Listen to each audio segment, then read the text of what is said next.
ধীরাজ প্রচণ্ড বিস্ময় নিয়ে বন্ধ কক্ষের দিকে তাকিয়ে রইল। রাজ জায়নামাজে বসে এবাদতে মগ্ন হল।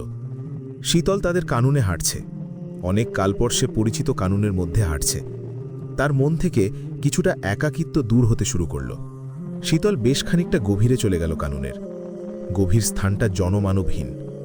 হঠাৎ জোরে জোরে হাওয়া বইতে শুরু করল। শীতল বেশ ঠান্ডা অনুভব করছে। এমন অবস্থায় শীতল কাউকে দেখতে পেল। কেউ তার দিকে এগিয়ে আসছে, বহুদিনের চেনা কেউ। স্বয়ং বাদশাহ রাজ শীতলের সম্মুখে উপস্থিত হল। আমি স্বপ্ন দেখছি না তো? না প্রিয় শাহজাদি। শীতল অভিমানের স্বরে বলল, বেগম থেকে শাহজাদি কবে হলাম আপনার কাছে? রাজ তাকে জড়িয়ে ধরে বলতে লাগল, তুমি সবসময় আমার কাছে প্রিয় শাহজাদি ছিলে আর থাকবে। আপনি কি আমার উপর রাগ করেছেন? না তো, বরং খুশি হয়েছি। কোহকাফে তোমাকে কাছে পেতে চাইলেও তা সম্ভব ছিল না, কিন্তু ইয়েমেনে তা সম্ভব। এর মানে কি? রাজ শীতলের ঠোঁটে আঙুল দিয়ে বলল, কিছু না। এই বলে সে প্রচণ্ড নেশার চোখে শীতলকে পা থেকে মাথা পর্যন্ত লক্ষ্য করল। এরপর সে শীতলকে খুব শক্ত করে জড়িয়ে ধরল আর বলতে লাগল, আমাকে ভালোবাসতে দাও প্রিয় শাহজাদি। রাজের দৃষ্টি ও স্পর্শগুলো অন্যরকম, কেমন যেন বেপরোয়া ভাব। বাদশাহ, আপনাকে অন্যরকম দেখাচ্ছে। আপনার দৃষ্টিটা অন্যরকম, স্পর্শগুলো পূর্বের মতো না। ওফ, বড্ড বেশি অযথা কথাবার্তা বলো তুমি। এসব বন্ধ করে এসো আমার কাছে, আমাকে একটু ভালোবাসা দাও। আপনার কি হয়েছে? আপনি এমন বেপরোয়া আচরণ কেন করছেন? কাছে এসো শাহজাদি, আমাকে ভালোবাসার সমুদ্রে ভরিয়ে দাও। না। এই বলে শীতল রাজের থেকে শীতলকে ছাড়িয়ে নেওয়ার চেষ্টা করল। শীতলের চেষ্টা ব্যর্থ হল। রাজ তাকে আরও আষ্টে পৃষ্ঠে জড়িয়ে ধরতে ব্যস্ত হয়ে গেল। শীতল এক পর্যায়ে বলল, আপনি বাদশাহ জিনরাজ নন, অন্য কেউ। এমন কেন মনে হলো? শীতল এবার নিজের থেকে ছাড়িয়ে নকল রাজকে জমিনে ফেলে দিয়ে বলল, বাদশাহ কখনো আমার এতটা কাছে আসার চেষ্টা করেননি। তার দৃষ্টিতে আমার জন্য এক রাশ ভালোবাসা থাকে, কিন্তু আপনার দৃষ্টিতে আমি লালসার বাসনা দেখতে পাচ্ছি। রাজের বেশে থাকা নকল রাজ এবার আসল রূপে ফিরে এলো। শীতল বলল, রাজা সলিল? সলিল হেসে বলল, চিনতে পেরেছ তাহলে? কুকুরের লেজ কখনো সোজা হয় না। সলিল শীতলের কাছে এসে বলল, সেটা পূর্বেই বোঝা উচিত ছিল প্রিয় শাহজাদি। শীতল কিছু বলার পূর্বেই সে শীতলের গলা চেপে ধরল। এখন তুমি আর তোমার আল্লাহর কোনো কালাম উচ্চারণ করতে পারবে না। এবার তোমাকে আমার হতে কেউ বাঁচাতে পারবে না সুন্দরী শাহজাদি। শীতল কোনো কথা বলা দূর, সে নাড়াচাড়া করতে পারছে না। সলিল অত্যন্ত পরিকল্পনা অনুযায়ী তার সম্মুখে এসেছে। শীতল তার সাথে আচমকা পেরে উঠছে না। সলিল শীতলের দোপাট্টা স্পর্শ করতেই সেনাপতি খৈয়াম খান তার দিকে ছুরি নিক্ষেপ করল। সলিল ছুরি থেকে বাঁচতে শীতলকে ছেড়ে দিল।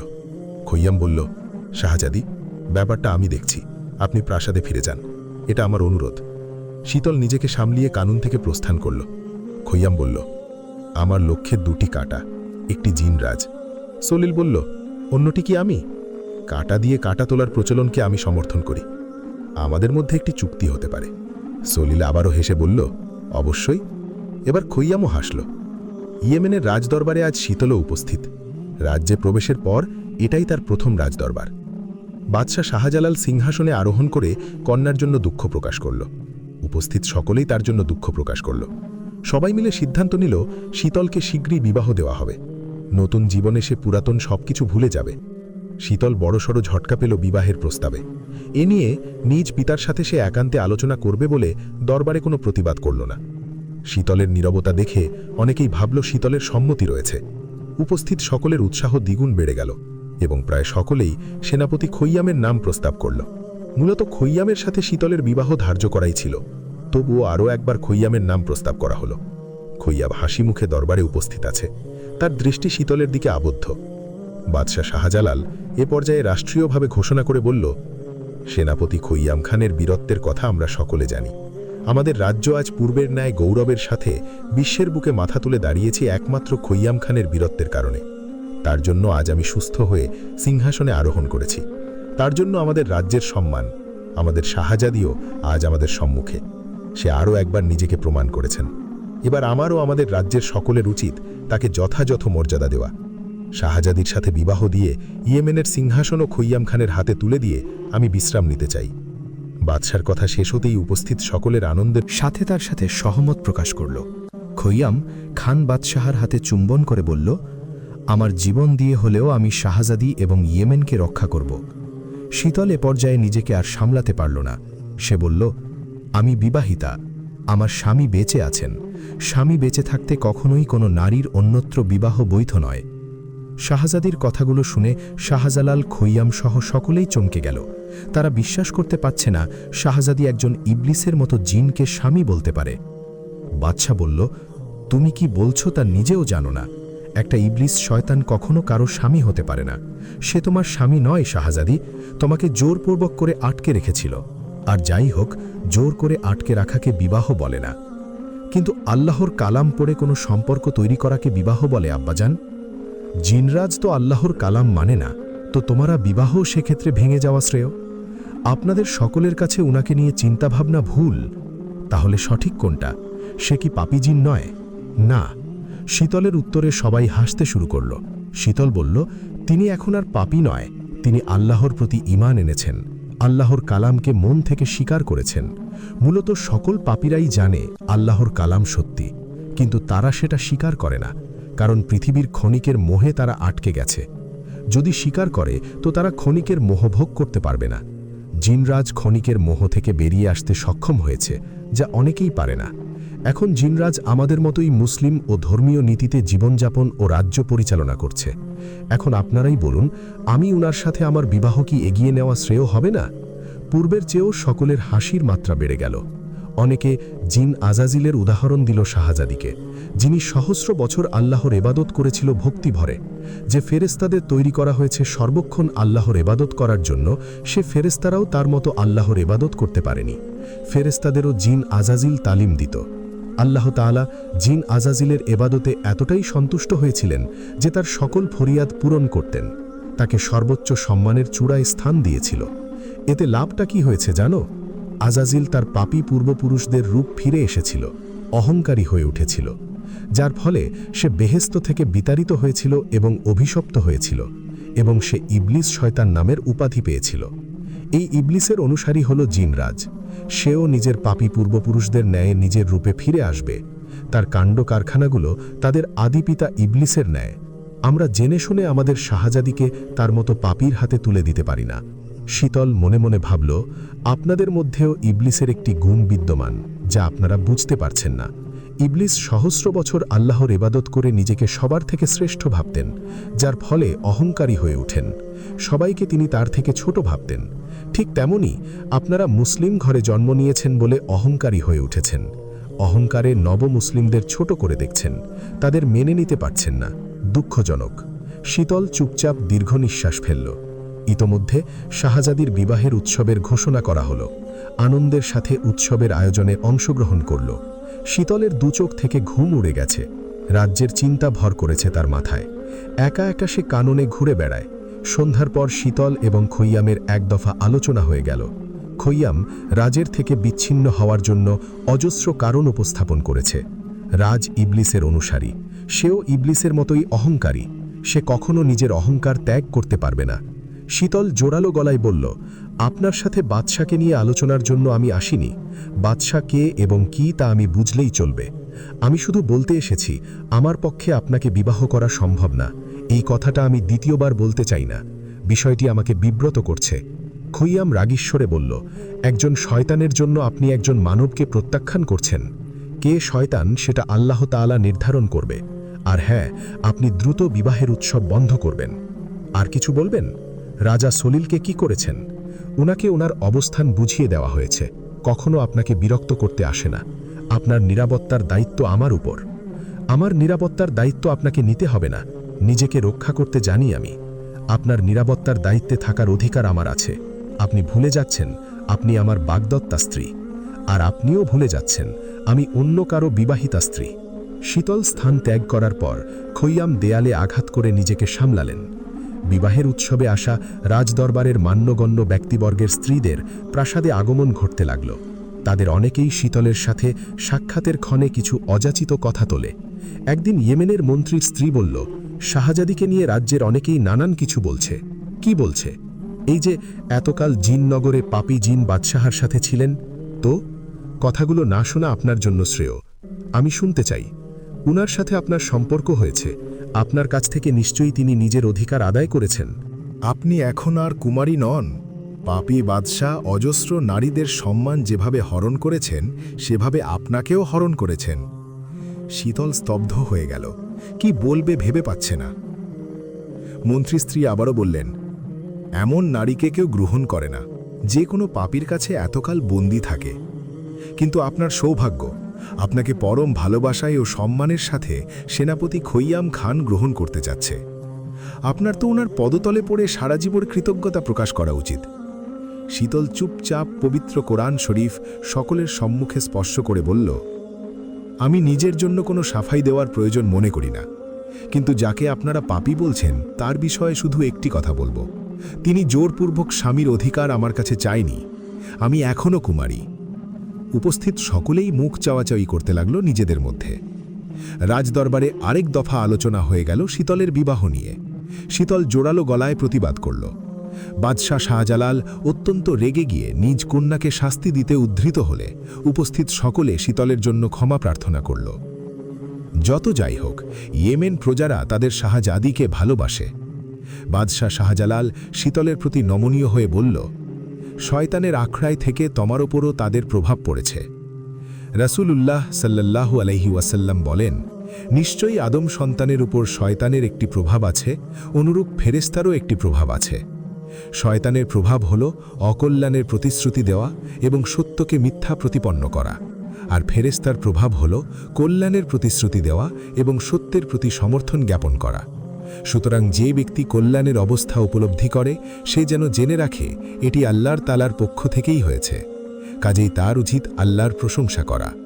আর যে ব্যক্তি অকল্যাণের অবস্থা উপলব্ধি করে সে যেন অভিশপ্ত শয়তান থেকে আল্লাহর কাছে আশ্রয় প্রার্থনা করে। অতপর রাসূলুল্লাহ সাল্লাল্লাহু আলাইহি ওয়াসাল্লাম এই আয়াত পাঠ করেন, শয়তান তোমাদের দারিদ্র্যের ভয় দেখায় এবং অশ্লীলতার প্রতি নির্দেশ দেয়। বাদশাহ হতাশ গলায় বলল, পূর্বে তোমার উপর ফেরেশতার প্রভাব ছিল, এখন শয়তানের প্রভাব।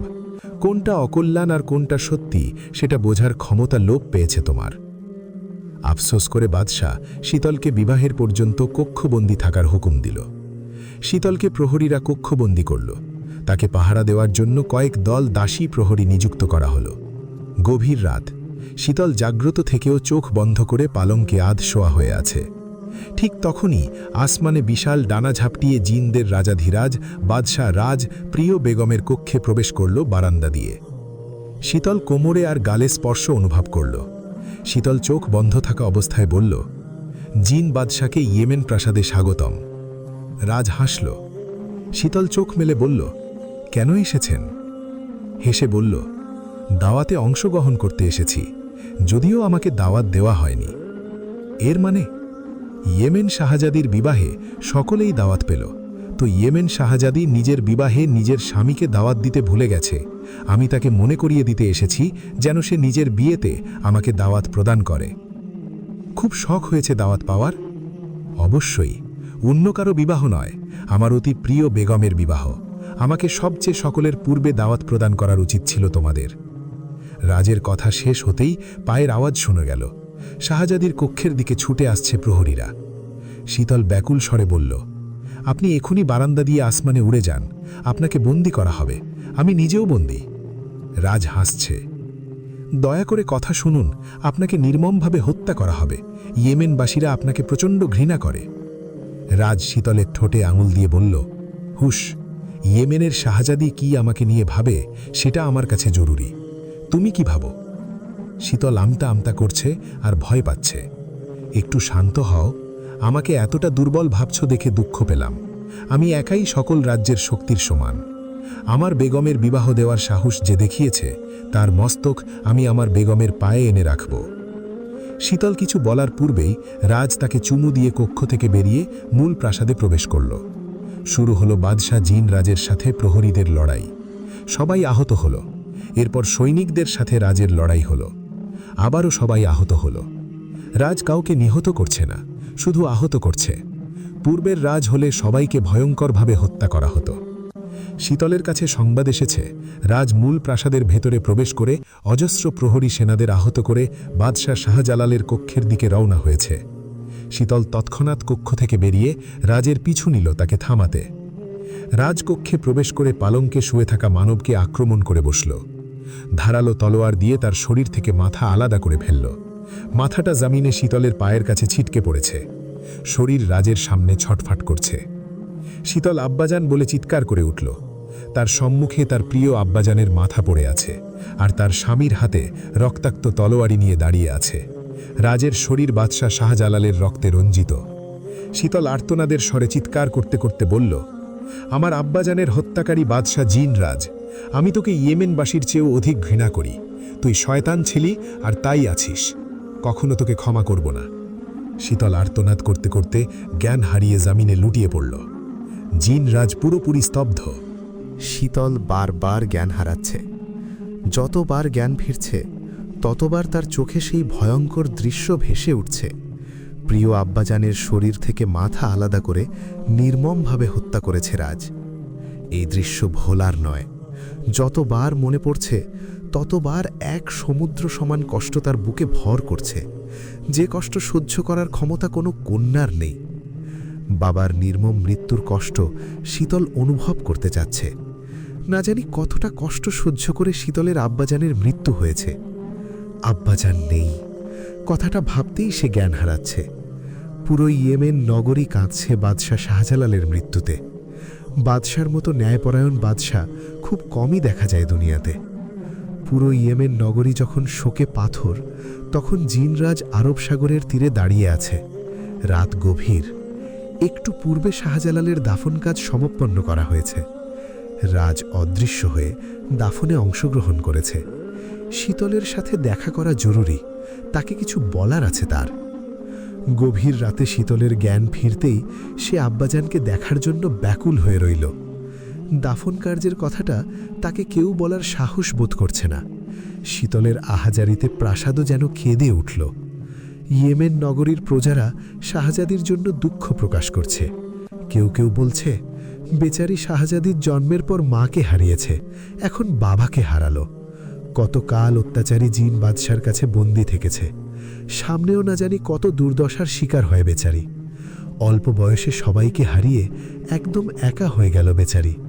আপন বলতে কেউ আর রইল না এই দুনিয়ায়। জিন বাদশার কুনজর এখনও শাহজাদির উপর। কে এখন শাহজাদিকে জিন বাদশার হাত থেকে রক্ষা করবে? বেচারি শাহজাদি।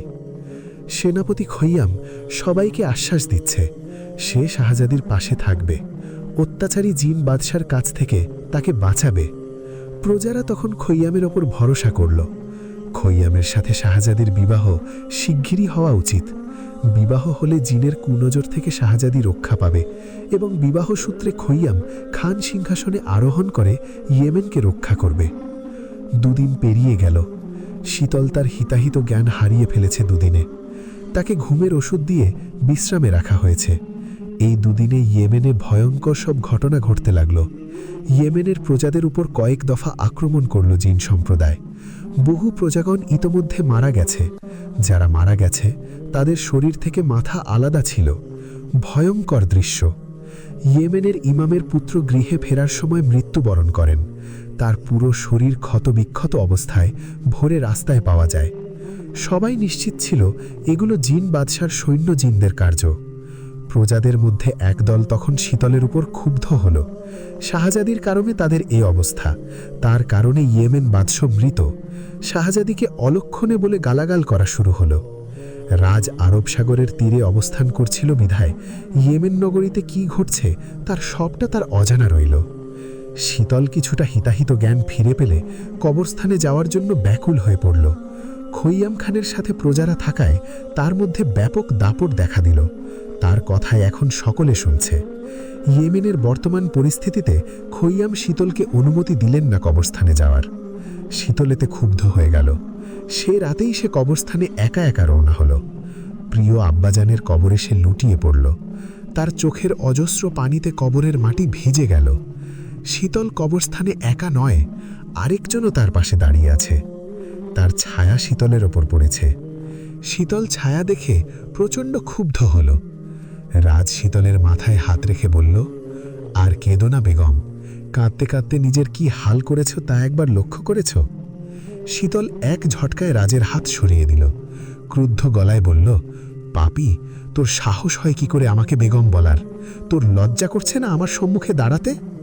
শান্ত হও বেগম। চুপ, একদম চুপ। কোনো হত্যাকারীর মুখে আমি বেগম ডাক শুনতে চাই না। চুপ করলেই সত্যিটা পাল্টে যাবে না। সত্যি হলো তুমি আমার বেগম। আহ, বেগম বেগম শুনে শুনে আমি ক্লান্ত। রাজ শীতলকে স্পর্শ করার জন্য হাত বাড়াতেই শীতল কয়েক পা পিছিয়ে গেল। রাজ হাত নামিয়ে বলল, আমার তোমাকে কিছু বলার আছে। শীতল চেঁচিয়ে বলল, কোনো হত্যাকারীর কোনো কথা আমি শুনতে চাই না। কিন্তু আমাকে বলতে হবে এবং তোমাকে শুনতে হবে, আমি নির্দোষ। নির্দোষ? নির্দোষ কথাটা বলে সে আবারও চেঁচালো। চেঁচিয়ে বলল, তার মানে তুই আমার আব্বাজানকে হত্যা করিসনি? হ্যাঁ, কিন্তু আমি ইচ্ছে করে হত্যা করতে চাইনি বেগম। পুরো কথা না শুনেই শীতল নিজের দুই কানে হাত দিয়ে বলল, আমি কোনো কথা শুনব না। হত্যাকারীর মুখ থেকে কোনো কথা শুনতে চাই না। এই কথা বলতে বলতে সে রাজের বুকে আঘাত করতে লাগল। রাজ তাকে থামালো না, যদি এতে শীতল কিছুটা শান্ত হয়। শীতল রাজের মাথায় হাত বুলিয়ে তাকে কোলে নিয়ে ডানা মেলে আসমানে উড়ে গেল। ততক্ষণে শাহনাজাদিকে প্রাসাদের প্রহরীরা খুঁজতে শুরু করল। সেনাপতি খৈয়াম খান শাহজাদির নিখোঁজের সংবাদ শুনে চারদিকে খোঁজ লাগাল। এ সময় ইয়েমেনবাসী আশ্চর্য একটি দৃশ্য দেখল। বিশাল ডানা মেলে একটি জিন কোলে এক নারীকে নিয়ে আসমানে উড়ে প্রাসাদের দিকে ছুটে যাচ্ছে। কিছুক্ষণের মধ্যে বুঝতে পারল জিনটি স্বয়ং বাদশাহ রাজ ও তার কোলে থাকা নারী শাহজাদি শেহেরজান। দৃশ্যটি দেখার পর বাদশাহ শাহজালালের কিছু অন্ধ ভক্ত শাহজাদির বিরুদ্ধে ষড়যন্ত্র শুরু করল। নিরীহ ইয়েমেনবাসীগণকে শাহজাদির বিরুদ্ধে নিয়ে গেল। তারা ইয়েমেনে কিছু অযাচিত কথা ছড়িয়ে দিল। শাহজাদির জন্য জিনদের বাদশার নজর ইয়েমেনে পড়েছে। ইয়েমেনকে ধ্বংসনগরে পরিণত হচ্ছে শাহজাদির জন্য। শাহজাদি পূর্বের ন্যায় পবিত্র নারী নয়, বাদশা তাকে অপবিত্র করেছে। বাদশার সাথে সম্পর্ক করার জন্য তার মধ্যে কিছু পরিবর্তন দেখা দিয়েছে, যার ফলাফল কিছুদিন পূর্বে রাজদরবারে পাওয়া গেছে। রাজদরবারে শাহজাদি জিন বাদশার পক্ষ নিয়েছিল, তাকে স্বামী দাবি করছিল। পাপী জিনদের সাথে তাদের নগরে বাসের কারণে শাহজাদি তার মানব সত্তা হারিয়ে ফেলেছে। মূলত শাহজাদির মধ্যে জিন সত্তা প্রবেশ করেছে। তিনি আর এখন আমাদের শাহজাদি নন, তিনি জিনদের বেগম রানী। ষড়যন্ত্রকারীদের প্রমাণস্বরূপ মন্তব্য শুনে নিরীহ ইয়েমেনবাসী তাদের সমর্থন জানাল। কিছু মূর্খ প্রজারা শাহজাদিকে ডাইনি শাহজাদি বলে আখ্যায়িত করল। শীতল চোখ মেলে তাকিয়ে নিজেকে প্রাসাদের কক্ষে আবিষ্কার করল। দাসীরা বলল, তাকে রাতে জিন বাদশাহ কক্ষে নিয়ে এসেছে। শীতল দুই কানে হাত দিল। বাদশার নাম শুনলে মনে হয় তার কানে কেউ গরম তেল ঢেলে দিয়েছে। ইতোমধ্যে ছোটখাট কিছু আক্রমণ করা হলো প্রাসাদে। আক্রমণ করেছে ইয়েমেনের প্রজাগণ। খৈয়াম খান তাদের এক দফা বুঝিয়ে ফেরত পাঠিয়েছে। এরপর আবারও আক্রমণ করা হলো। এবারও খৈয়াম খানের জন্য কেউ প্রাসাদে প্রবেশ করতে পারল না। খৈয়াম বুঝতে পারছে না পাশার দান পাল্টে গেল কিভাবে। প্রজারা শাহজাদির জন্য প্রথমে শোক প্রকাশ করেছিল আর তার সাথে বিবাহের জন্য সমর্থন জানিয়েছিল। কিন্তু এখন এমন কি হলো যার জন্য প্রজারা শাহজাদির রক্তের পিপাসী হয়ে গেছে, তাকে হত্যা করতে চাচ্ছে? খৈয়াম খান অতিরিক্ত প্রহরী নিয়োগ করল প্রাসাদে।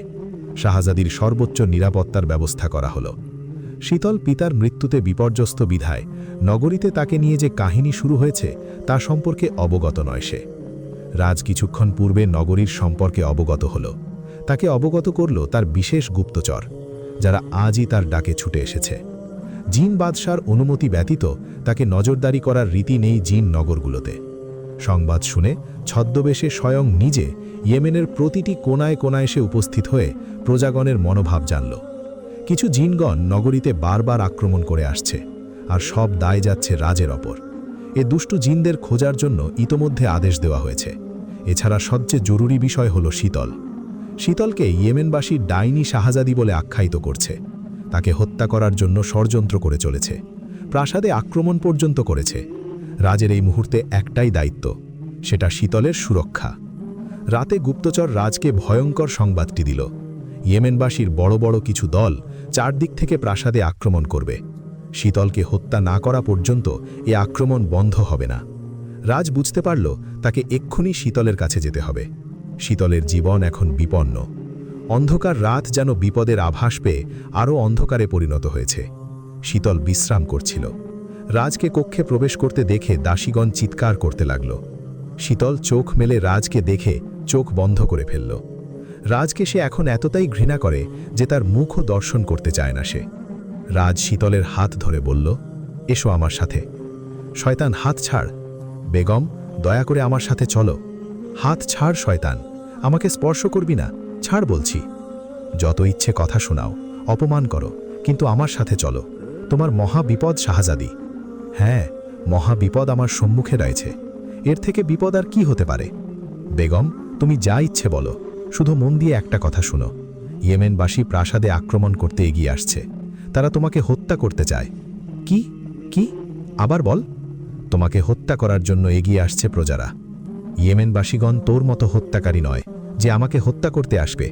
সবাইকে নিজের মতো হত্যাকারী ভাবার কোনো কারণ নেই। শাহজাদি, আমার কথা বিশ্বাস করো। বিশ্বাস? আর তোকে বিশ্বাসের মানে জানিস তুই? আমার বাবার হত্যাকারী বলছে তাকে বিশ্বাস করতে। রাজ সর্বোচ্চ চেষ্টা করল শীতলকে প্রাসাদ ত্যাগ করতে, কিন্তু শীতল বিন্দুমাত্র বিশ্বাস করছে না। হঠাৎ শোরগোল শোনা গেল। পুরো প্রাসাদ যেন কেঁপে উঠল। প্রাসাদ ধোঁয়াময় হয়ে গেছে। কি হচ্ছে তা দেখতে শীতল পা বাড়াতেই রাজ তাকে বাধা দিল। শীতল জোরালো গলায় বলল, তোর মনে যদি আল্লাহর প্রতি বিন্দুমাত্র ঈমান থাকে তবে আমাকে এখন বাধা দিবি না। রাজ স্তব্ধ হয়ে গেল। শীতল রাজের থেকে হাত ছাড়িয়ে প্রজাদের সম্মুখে উপস্থিত হবার জন্য রওনা হল। প্রজাদের হাতে মশাল। মশালের আলোয় প্রাসাদ অদ্ভুত এক আলোয় চকচক করছে। বেশ কিছুক্ষণ হল প্রজারা প্রাসাদের প্রহরীয় সৈন্যদের হারিয়ে প্রাসাদে প্রবেশ করেছে। সেনাপতি খৈয়াম খান প্রতিবাদ করতে গিয়ে গুরুতর আহত হয়ে জ্ঞান হারিয়েছে। পুরো প্রাসাদের দাসীগণ ভয়ে কাঁপছে। প্রজারা অন্ধরমহলে প্রবেশের পূর্বেই শীতল তাদের সম্মুখে উপস্থিত হল। এক মুহূর্তের জন্য শীতলকে দেখে সকলে স্তব্ধ হয়ে রইল। শাহজাদি দৃঢ় কণ্ঠে বলল, কি চাই? শাহজাদির ব্যক্তিত্বের সম্মুখে কেউ দাঁড়াতে পারছে না, উত্তর দেওয়া দূরে থাক। শীতল চারদিকে চোখ বুলাল। বহু দাসদাসীগণ মৃত পড়ে আছে। প্রাসাদ যেন রক্তে রঞ্জিত হয়ে আছে, লাল রক্তে। শীতল আবার বলল, এসবের মানে কি? সকলে মাথা নিচু করে রইল। তখনই মূল ষড়যন্ত্রকারীর কয়েকজন বলল, আপনারা সবাই চুপ করে থাকবেন না। আমাদের সম্মুখে ইয়েমেনের পবিত্র শাহজাদি দাঁড়িয়ে নেই। যে দাঁড়িয়ে আছে সে পাপী জিনদের রানী। উনি একটা ডাইনি। ডাইনিকে হত্যা করলেই ইয়েমেন ধ্বংস থেকে রক্ষা পাবে। কথাগুলো শুনে সকলেই চেঁচিয়ে উঠল। শীতল কিছু বুঝে ওঠার পূর্বেই তাকে কিছু মহিলা ঘিরে ফেলল। শীতল চাইলে নিজেকে রক্ষা করতে পারে, প্রজাদের উচিত শিক্ষা দিতে পারে, কিন্তু তা সে করতে পারবে না, কারণ সে বুঝতে পারছে নিরীহ ইয়েমেনবাসী ষড়যন্ত্রের শিকার। ইয়েমেনের প্রতিটি প্রজা তার অতি আপনজন। এদের ওপর আক্রমণ করা মানে নিজের ওপর আক্রমণ করা। শীতল বাধা না দেওয়ায় তাকে টানতে টানতে প্রাসাদের ময়দান মাঠে নিয়ে যাওয়া হচ্ছে। ষড়যন্ত্রকারীরা নিজেদের বিচক্ষণতা ও বাকপটুতার সাহায্য নিয়ে শাহজাদির নামে নানান কিছু ছড়িয়েছে, তাকে ডাইনি সাব্যস্ত করেছে। তারা নিজেদের বিচক্ষণতা ও বাকপটুতায় নিজেরাই গর্বিত হল। ষড়যন্ত্রকারী আল্লাহর নিকট অভিশপ্ত। রাসূলুল্লাহ সাল্লাল্লাহু আলাইহি ওয়াসাল্লাম বলেন, অভিশপ্ত সে যে কোনো মুমিনের ক্ষতি করে অথবা তার বিরুদ্ধে চক্রান্ত করে। ন্যায়নীতি ও আদর্শ বিসর্জন দিয়ে নিজ স্বার্থে অন্যদের মনোভাব উদ্ধার করে চলা বা নিয়ন্ত্রণ করে নিজের স্বার্থ উদ্ধারের জন্য অপরকে কৌশলে প্রতারণায় ফেলা ইত্যাদিকে বুদ্ধিমত্তা, দূরদর্শিতা ও বিচক্ষণতা ভাবা হয়।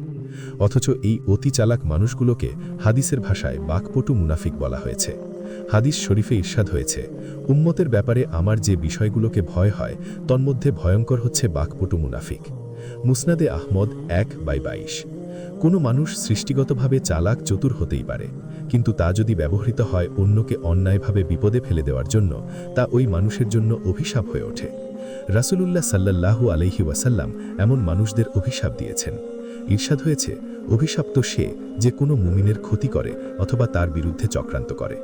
কারণ এ ধরনের লোকজন খুবই ভয়ঙ্কর হয়। তারা হাসি মুখে যে কোনো সময় যে কারো বাঁশি বাজিয়ে দেয়। তাই পবিত্র কুরআনে মহান আল্লাহ এসব মুনাফিকের সঙ্গে নয়, বরং সত্যবাদীদের সঙ্গে থাকতে বলেছেন। ইরশাদ হয়েছে, হে ঈমানদারগণ, তোমরা আল্লাহকে ভয় করো এবং সত্যবাদীদের সঙ্গে থাকো। সূরা তাওবা আয়াত 119। মানুষ সৃষ্টির শ্রেষ্ঠ জীব। আল্লাহ মানুষকে অগণিত সুন্দর গুণ দিয়ে সৃষ্টি করেছেন। মানুষের রয়েছে মানবিকতা, পারস্পরিক সহানুভূতি, বিশ্বাস, আস্থা, ভালোবাসা, কর্তব্যনিষ্ঠা, দায়িত্বশীলতা, সততা, সাহসিকতা ইত্যাদি গুণাবলী। অপরদিকে মানুষের নেতিবাচক দিক সম্পর্কে আল্লাহ তাআলার অসংখ্য সতর্কবাণী রয়েছে। মানুষের মন্দ চরিত্রের অন্যতম হল কারো বিরুদ্ধে ষড়যন্ত্র করা। ষড়যন্ত্রকারীরা সচেতনভাবে আলোকে অন্ধকার এবং অন্ধকারকে আলো বানিয়ে ফেলে। তারা প্রতারণা, গোপনীয়তা ও কুশলতার মাধ্যমে স্বার্থ হাসিল করে। ষড়যন্ত্র শব্দের এর ভাবার্থ হচ্ছে কোনো কিছুকে জটিল ও কুটিলভাবে চিন্তা করা। হাজার বছর ধরে পৃথিবীর মানুষের অনেক কিছুতে পরিবর্তন হলেও মৌলিক স্বভাব চরিত্র বদলায়নি এতটুকু। আজও ষড়যন্ত্র চলছে আগের মতোই। ষড়যন্ত্রের উৎস হচ্ছে সন্দেহ, অবিশ্বাস এবং নেতিবাচক মানসিকতা। ষড়যন্ত্রের মাধ্যমে যা করা সম্ভব, প্রাতিষ্ঠানিকভাবে তা করা সম্ভব নয়। ষড়যন্ত্র মূলত শয়তানের চাল। এই ষড়যন্ত্র থেকে বেঁচে থাকতে ইসলামী চিন্তাবিদরা নিম্নের দোয়াটি বেশি বেশি পাঠ করতে বলেছেন। আউযু বিল্লাহি আন আকুনা মিনাল জাহিলিন। দোয়া, আউযু বিল্লাহি আন আকুনা মিনাল জাহিলিন অর্থ, আল্লাহর আশ্রয় নিচ্ছি যাতে আমি অজ্ঞদের অন্তর্ভুক্ত না হই। প্রেক্ষাপট, হজরত মুসা আলাইহিস সালাম ছিলেন বনি ইসরায়েলের নবী। তার অনুসারীরা ইহুদি হিসেবে পরিচিত ছিল। ইহুদিরা ছিল ইতিহাসের সবচেয়ে হঠকারী জাতি। তারা প্রতিটি কথায় ও কাজে আল্লাহর নবীর সঙ্গে বেয়াদবি করত এবং তাকে নানাভাবে মানসিক যন্ত্রণা দিত। একবার আমিল নামক এক ধনাঢ্য লোককে তার উত্তরাধিকার সম্পদ ভোগ করা বা তার সুন্দরী স্ত্রী কিংবা মেয়েকে বিয়ে করার কুমতলে তার ভাতিজা গোপনে হত্যা করে আর তার লাশ ফেলে রাখে অন্য পাড়ায় নিয়ে। এই ঘটনায় তাদের মধ্যে চরম বিরোধ দেখা দেয়। শেষ পর্যন্ত ঘটনার ফয়সালার জন্য হযরত মুসা আলাইহিস সালামের দ্বারস্থ হয়। মুসা বলেন, হত্যাকারী চিহ্নিত করার জন্য আল্লাহ পাক একটি গাভী জবাই করার হুকুম দিচ্ছেন। কিন্তু তারা বিষয়টিকে পেঁচাতে থাকলে জটিল পরিস্থিতির সৃষ্টি হয়। সূরা বাকারার 2/68 থেকে 75 আয়াতে এই ঘটনার বিশদ বিবরণ রয়েছে। এখনই জটিল পরিস্থিতিতে মুসা আলাইহিস সালাম আল্লাহর কাছে আশ্রয় চেয়ে দোয়া করেন এবং বলেন, মূর্খদের দ্বারা কোনো ষড়যন্ত্রের শিকার হলে আল্লাহর পক্ষ থেকে সঠিক ফয়সালা লাভের ক্ষেত্রে এ দোয়া বিশেষ উপকারী। অন্ধকার রাত শেষ হয়েছে, ফজরের আজান শেষ হয়েছে মাত্র। ভোর হতে শুরু করেছে। শীতল মাঠের মাঝখানে দাঁড়িয়ে আছে। তার হাত পা লোহার শেকল দিয়ে বাঁধা। কি হচ্ছে তার সাথে তা এখনো বুঝে উঠতে পারছে না। সত্যি সত্যি কি ঘটনাটা ঘটেছে নাকি সে স্বপ্ন দেখছে? ইয়েমেনবাসীগণ তার সাথে এরকম ব্যবহার করছে তা এখনো বিশ্বাস হচ্ছে না। শীতল এক মনে শুধু বলছে, আউযু বিল্লাহি আন আকুনা মিনাল জাহিলিন। পুরোপুরি সকাল হয়ে এলে ইয়েমেনবাসীগণ তাদের কার্য শুরু করল। গোলাকৃতির মাঠ চারদিক থেকে ঘিরে রেখেছে প্রজারা। প্রত্যেক প্রজাদের হাতে কিছু না কিছু দেখা যাচ্ছে। অবশেষে সেই ভয়ঙ্কর সময় উপস্থিত হল। ষড়যন্ত্রকারীরা চেঁচিয়ে বলল, প্রাচীনকাল থেকেই ডাইনিদের একটাই শাস্তি দেওয়া হয়েছে, আগুনে পুড়িয়ে নয়তো পাথর নিক্ষেপ করে মৃত্যুদণ্ড দেওয়া হয়েছে। যেহেতু মাঠে অবস্থান করা ডাইনি নারী আমাদের ইয়েমেন শাহজাদি, তাই তার প্রতি একটু নমনীয় ব্যবহার করা হবে। আগুনে নিক্ষেপ না করে পাথর নিক্ষেপ করা হবে। একটা কথা সবাই মনে রাখবেন, যা করছি তা ইয়েমেনের কল্যাণের জন্য হচ্ছে। সবার পূর্বে রাজ্য, এরপর রাজ্যের সদস্যগণ। শীতল বিস্ময় থেকে বের হওয়ার পূর্বেই তার উপর পাথর নিক্ষেপ শুরু হলো। প্রথম পাথরের নিক্ষেপে শীতলের মাথা ফেটে গেল। দ্বিতীয় পাথর তার পিঠে লাগল। তৃতীয় পাথরের আঘাতের পূর্বেই শীতলকে রাজ জমিন থেকে আসমানে উড়িয়ে নিয়ে গেল। মাথা ফেটে যাওয়ায় শীতলের মুখ রক্তাক্ত। সে সব কিছু ভাষা ভাষা দেখছে। রাজ বিশাল ডানা ঝাপটিয়ে আসমানে উঠছে। তার কোলে শীতল চোখ বন্ধ করে আছে। জিনরাজ মাঠের মধ্যে আগুনের গোলা ছুঁড়ে মারল। এতে প্রজাগণ ভয়ে আতঙ্কে মুর্শিয়ে গেল। জিনদের শক্তিশালী বাদশাকে চোখের সম্মুখে দেখে সবাই হিতাহিত জ্ঞান হারিয়ে ফেলছে। রাজ গর্জন করে বলল, তোমরা তোমাদের নির্দোষ পবিত্র শাহজাদির প্রতি চরম অন্যায় করেছ, অপমান করেছ। যে জন্মের পর থেকে আজ পর্যন্ত তোমাদের মঙ্গলের জন্য লড়াই করেছে, নিজের সুখ বিসর্জন করেছে, নিজেকে উৎসর্গ করেছে তোমাদের জন্য, আজ তোমরা তার প্রতিদান এভাবে তাকে দিতে পারলে? জিনরাজের কথা শুনে প্রজারা স্তব্ধ হয়ে গেল। সে আবারও বলল, ইচ্ছে করলে তোমাদের সকলের অপরাধের জন্য কঠিন শাস্তি দিতে পারি, কিন্তু করব না দুটি কারণে। প্রথমত, তোমাদের শাহজাদি তোমাদের ভালোবাসে, আপনজন মনে করে। শাহজাদির আপনজন যারা, তারা আমারও আপনজন। তোমাদের কিছু হলে শাহজাদি কষ্ট পাবে। তার কষ্ট মানে আমার কষ্ট, তাই আমি তোমাদের শাস্তি দেব না। দ্বিতীয়ত, অপরাধের শাস্তি মৃত্যু থেকে অনুতপ্ত হওয়া শ্রেয়। একদিন তোমরা সত্যিটা অনুধাবন করবে এবং তার জন্য চরম অনুতপ্ত হবে। সে অনুতাপের তাপে মৃত্যু পর্যন্ত ভুগবে। শাহজাদির পদতলে লুটিয়ে পড়ে ক্ষমা চাইবে একদিন। আমি সেদিনের জন্য তোমাদের ছেড়ে দিলাম। রাজ মাঠ ত্যাগ করার পূর্বে শীতলের গায়ে প্রথম দ্বিতীয় পাথর নিক্ষেপকারীদের একবার দেখে নিল।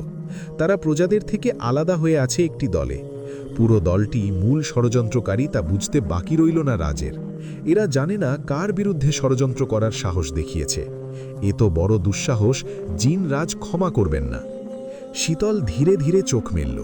নিজেকে সে ময়ূর পালঙ্কে আবিষ্কার করল। কক্ষটা চিনতে পারল। জিনদের নগরী কোহকাফে বাদশাহ জিন রাজের প্রাসাদের বেগম মহলের কক্ষের পালঙ্কে সে শুয়ে আছে। কোহকাফে তোমাকে স্বাগত বেগম। এখন কেমন অনুভব করছো? শীতল মাথায় হাত দিল। ফেটে যাওয়া স্থান কাপড় দিয়ে বাঁধা, তার মাথা ভার হয়ে আছে। মনে হচ্ছে মাথায় ভারী কিছু বসে আছে। এই অবস্থাতেও সে পালঙ্ক থেকে নামার চেষ্টা করল। রাজ তাকে বাঁধা দিল। তখনই জ্বলে উঠল শীতল। হত্যাকারী জিন, ছাড় আমার হাত। ঠিক আছে, ছেড়ে দেব, বিশ্রাম নাও। আমি আমার রাজ্যে যাব। তুমি তো তোমার রাজ্যেই আছো। না, এটা আমার রাজ্য নয়, আমি ইয়েমেনে যাব। ইয়েমেন আর তোমার রাজ্য নেই। ইয়েমেনবাসী তোমার রক্তের জন্য পিপাসী হয়ে আছে। তবুও আমি যাব।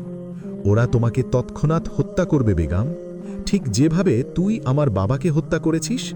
রাজ দীর্ঘ নিঃশ্বাস ফেলল এবং খুব স্বাভাবিকভাবে বলল, প্রথমত তোমার বাবার হত্যাকারী নই আমি। দ্বিতীয়ত, তুমি হিতাহিত জ্ঞান হারিয়ে ফেলেছিলে। এখন তুমি অসুস্থ। সেজন্য তোমার বেয়াদবি আচরণে আমি কিছু মনে করছি না। কিন্তু এর একটি সীমা থাকা দরকার। যদি সীমা লঙ্ঘন করি, তাহলে আব্বাজানের মতো আমাকেও হত্যা করবি? কি হলো, জবান বন্ধ হয়ে গেল নাকি? তোমার আব্বাজান নেই এবং তুমি অসুস্থ, সেজন্য তোমার বেয়াদবিগুলো নির্দিষ্ট সময় পর্যন্ত ক্ষমা করা হবে। নির্দিষ্ট সময়ের পর কি করবি, সেটার উত্তর দেওয়ার প্রয়োজন বোধ করছি না। তোমার বিশ্রাম দরকার বেগম, বিশ্রাম নাও। খাইয়ামের জ্ঞান ফিরতেই তাকে পাথর নিক্ষেপের বিষয়টি জানানো হলো। খাইয়াম পালঙ্কে আধ শোয়া হয়ে আছে। সে এখনও গুরুতর আহত। পালঙ্কের সম্মুখের কেদারায় রাজা সলিল বসে আছে। খাইয়াম বলল, পরিকল্পনা ভেস্তে গেল। সলিল বলল, না না, মূল পরিকল্পনা ঠিক আছে। জিনরাজকে শাহজাদির চোখে বাদশাহ শাহজালালের হত্যাকারী বানানোর পরিকল্পনা বাস্তবায়িত হয়েছে। হ্যাঁ, তবে পাশার দান অনেকটা পাল্টে গেছে। ইয়েমেনবাসী শাহজাদির বিপক্ষে অবস্থান করেছে।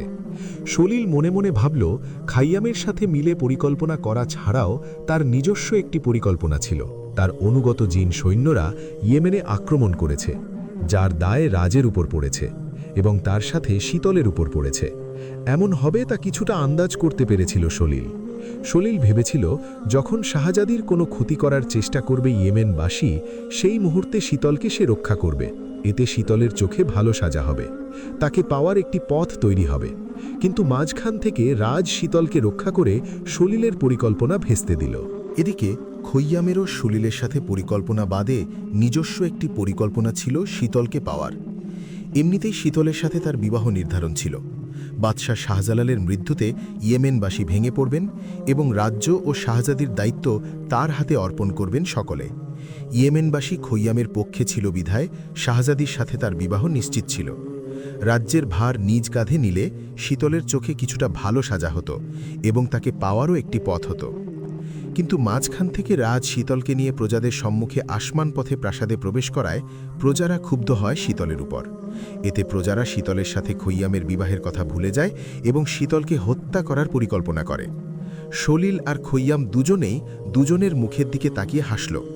দুজনের মধ্যে একটি পরিকল্পনা ছিল, তবে ভেতরে ভেতরে নিজস্ব পরিকল্পনা ছিল তা দুজনেই অবগত। সেদিন তাদের মধ্যে একটি চুক্তি হয়। তাদের পরম শত্রু রাজকে হত্যা করা সম্ভব নয়, তাই অন্য একটি পথ বেছে নিতে হবে। এমন কিছু করতে হবে যেন শীতল নিজেই রাজকে নিজের জীবন থেকে সরিয়ে দেয়, তাকে ঘৃণা করে। রাজ শীতলের জীবন থেকে সরে গেলে সলিল আর খৈয়ামের মধ্যে সামর্থ্যের পরীক্ষা করা হবে। যে জয়ী হবে, শীতল তার হবে। খৈয়ামের সাথে শীতলের বিবাহের উৎসবকে ঘিরে তাদের পরিকল্পনা শুরু হয়। রাজ বিবাহের কথা শুনে প্রাসাদে প্রবেশ করবে এবং খৈয়ামকে হত্যা করার চেষ্টা করা হবে। বাস্তবে হলো তাই। রাজ প্রাসাদে প্রবেশ করে খৈয়ামের কক্ষ খুঁজে বের করার সময় সলিল সৈন্যের ভেষ ধরে তাকে বাদশাহ শাহজালালের কক্ষ দেখিয়ে দেয়। এদিকে শীতলকে সংবাদ দেওয়া হয় তার আব্বাজানের কক্ষের দিকে রওনা হয়ে রাজ। বাদশার কক্ষ ছিল ঝাপসা অন্ধকার। কক্ষের প্রতিটি দৃশ্য ঝাপসা ছিল। রাজ প্রচণ্ড আক্রোশে যাচাই বাছাই না করেই ঘুমন্ত বাদশাকে হত্যা করে, তলোয়ার দিয়ে এক টানে শরীর থেকে মাথা আলাদা করে ফেলে, এবং সেই মুহূর্তে হত্যার দৃশ্যটা শীতল নিজ চোখে দেখে ফেলে। ব্যাস, পরিকল্পনা বাস্তবায়িত হল। পৃথিবীর কোনো কন্যা তার পিতার হত্যাকারীকে ক্ষমা করবে না। হত্যাকারী যদি ভালোবাসার প্রিয় স্বামীও হয়, তবুও তাকে ক্ষমা করবে না। ভালোবাসার জায়গায় ঘৃণা করবে। রাজ খোলা স্থানে দাঁড়িয়ে আছে। সে ইচ্ছে করে শীতলের পিতাকে হত্যা করেনি, তা কিছুতেই তাকে বুঝাতে পারছে না। শীতল কোনো জবানবন্দি শুনতে রাজি নয়, এমনকি তার মুখও দেখতে চাচ্ছে না। রাজ শীতলকে নিয়ে কোহকাফ প্রাসাদে প্রবেশের পরপর এক দফা আলোচনা হলো রাজের সাথে ধীরাজের। ধীরাজ বলল, প্রিয় পুত্র, সব কিছু নিয়ম আছে, কোনো কিছু নিয়মের বাহিরে নয়। কোনো নারী তার পিতার হত্যাকারীকে কখনো ভালোবাসবে না, এটা নিয়ম। তাহলে তুমি শাহজাদির কাছ থেকে কি করে ভালোবাসা আশা করতে পারো? তাছাড়া যে নারী তোমাকে ঘৃণা করে, অপমান করে, তার পেছনে কেন তুমি পড়ে থাকবে? তোমার মধ্যে কি মান অপমান বোধ বলতে কিছু নেই? পৃথিবীতে কি সুন্দরী নারীর অভাব পড়েছে? যে কোনো নারী তোমার জন্য নিজের জীবন দিতে প্রস্তুত। প্রথমত, আমি বেগমের পিতার হত্যাকারী নয়। দ্বিতীয়ত, আমি বেগমকে ভালোবাসি। ভালোবাসার মধ্যে কোনো মান অপমান বোধ নেই। হ্যাঁ, পৃথিবীতে বহু সুন্দরী নারী আছে যারা হয়তো আমার জন্য জীবন দিতে প্রস্তুত, কিন্তু ওরা আমার বিবাহিতা স্ত্রী নয়। ওদের আমি ভালোবাসি না। আমি একমাত্র বেগমকে ভালোবাসি এবং তার জন্য নিজের জীবন দিতে প্রস্তুত। ধীরাজ পুত্রের দিকে এক দৃষ্টিতে তাকিয়ে আছে। রাজ আবারও বলল, সব কিছুর মূলে ভালোবাসা।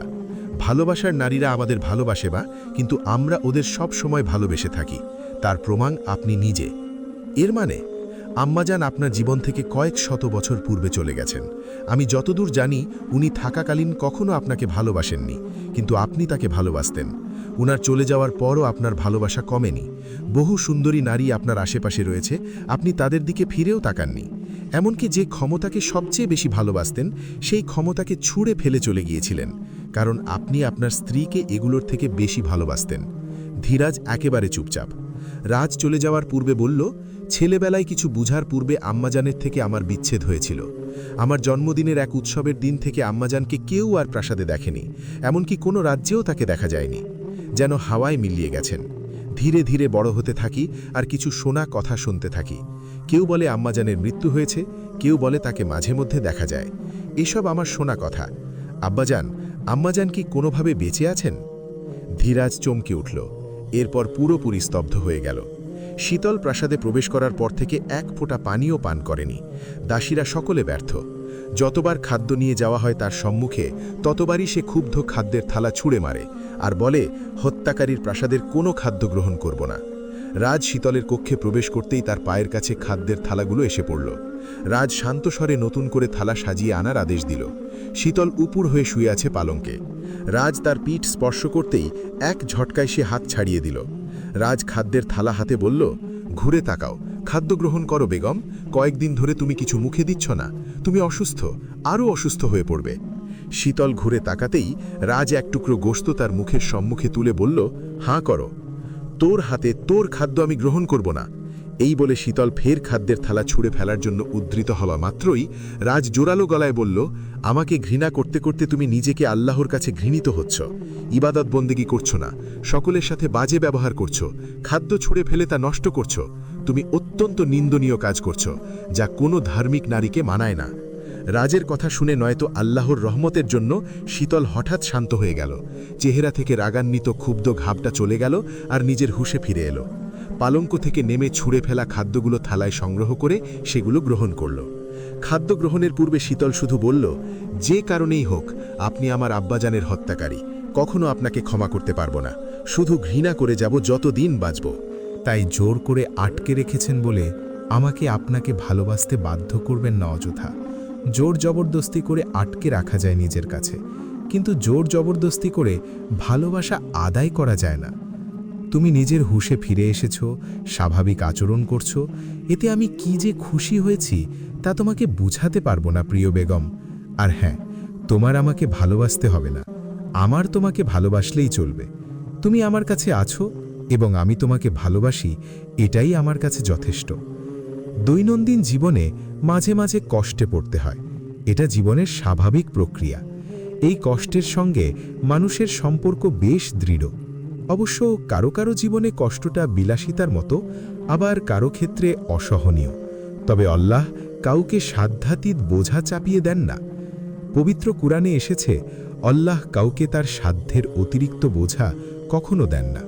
প্রত্যেকেই যা ভালো করেছে তার পুরস্কার পায়, যা খারাপ করেছে তার পরিণাম ভোগ করে। সূরা আল বাকারা, আয়াত 286। মানুষের জীবনে কষ্ট নানান বেশে আসে। প্রতিটা কষ্টে মানুষ কিছু না কিছু হারায়। কেউ কেউ হয়তো ভাবেন, মহান স্রষ্টা আল্লাহ তাআলাকে এত মেনে চললাম, তাও কষ্ট দিলেন। ধারণাটা ভুল। শীতল ফুলে কাননে হাঁটছে। সে পূর্বের ন্যায় নিজেকে প্রাসাদের সাথে মানিয়ে নিয়েছে। পিতার মৃত্যুর শোক অনেকটাই কাটিয়ে উঠতে পেরেছে সে। সকলের সাথে স্বাভাবিক আচরণও করছে সে। রাজের সাথে প্রথম থেকেই শীতলের সম্পর্ক অত্যন্ত মন্দ ছিল। তবুও কোথাও যেন তাদের সম্পর্কের মধ্যে একটি সুতো ছিল। সুতোটা মজবুত ছিল, টান ছিল। বর্তমানে শীতলের দিক থেকে এখন সেই সুতোটা দুর্বল হয়ে গেছে। পূর্বের ন্যায় টান ক্রমশ কমে এসেছে। কিন্তু রাজের দিক থেকে সুতোটা ক্রমশ মজবুত হচ্ছে। শীতলের প্রতি টানও বাড়ছে। শীতল কি কিছুতেই সত্যিটা বুঝানো যাচ্ছে না। যখনই রাজ সাফাই দিতে উদ্ধৃত হয়, তখনই শীতল নিজের দুই কানে হাত দিয়ে তীব্র ঘৃণায় দৃষ্টিপাত করে থাকে। রাজকে তখন শীতলের মনের অবস্থা বুঝে চুপ থাকতে হয়। জোর সাফাই দিতে পারে রাজ, তবে সেটার উল্টো প্রভাব পড়বে। সত্যিটা যদি কেউ মন থেকে বুঝতে না চায়, তাকে জোর জবরদস্তির মাধ্যমে বুঝানো যায় না। এটা নিয়ম। এত কিছুর পরেও রাজ শান্তি অনুভব করছে, কারণ শীতল সুস্থ স্বাভাবিকভাবে নগরীতে বসবাস করছে তার চোখের সামনে, এবং এখনও শীতল তার বেগম। রাজ নিজ কক্ষের বারান্দা থেকে শীতলকে লক্ষ্য করছে। শীতলের হাতে ঝুড়ি। সে গাছের নিচে ঝুরে থাকা ফুল কুড়িয়ে ঝুড়ি ভর্তি করছে। রং বেরঙের ফুল, পৃথিবীর দুর্লভ আকর্ষণীয় ফুলের সমাহার জিন রাজের কাননে। ফুলে ফুলে অসংখ্য রং বেরঙের ফড়িং উড়ে বেড়াচ্ছে। রং বেরঙের প্রজাপতিগুলো ফুলে ফুলে উড়ে বেড়াচ্ছে। কাননের সৌন্দর্যের দৃশ্যের সাথে শীতলের সৌন্দর্য যেন মিলেমিশে একাকার হয়ে গেছে। মনে হচ্ছে শীতল কাননের সৌন্দর্যের একটি দৃশ্য। কিছু জিনিস বন্দি করে রাখা যায়, এমন কিছু আছে যা বন্দি করা যায় না। তার মধ্যে প্রিয় মুহূর্তগুলো অন্যতম। প্রিয় মুহূর্তগুলো বন্দি করে রাখতে পারলে তা বারবার দেখা যেত। রাজের ইচ্ছে করছে কাননের মুহূর্তটা কোনোভাবে বন্দি করে রাখতে, যেন যখন ইচ্ছে তখন বের করে উপভোগ করা যায়। শীতলের প্রাসাদে প্রবেশ করার পর থেকেই তার বিরুদ্ধে ষড়যন্ত্র শুরু হয়ে যায়। রাজা সলিলের সাথে এবার রাজা ধীরেনও শাহজাদি লায়লাও সামিল হয়েছে। সলিলের কাজ রাজের থেকে শীতলকে সরিয়ে নেওয়া, আর লায়লার কাজ শীতলের থেকে রাজকে সরিয়ে নেওয়া।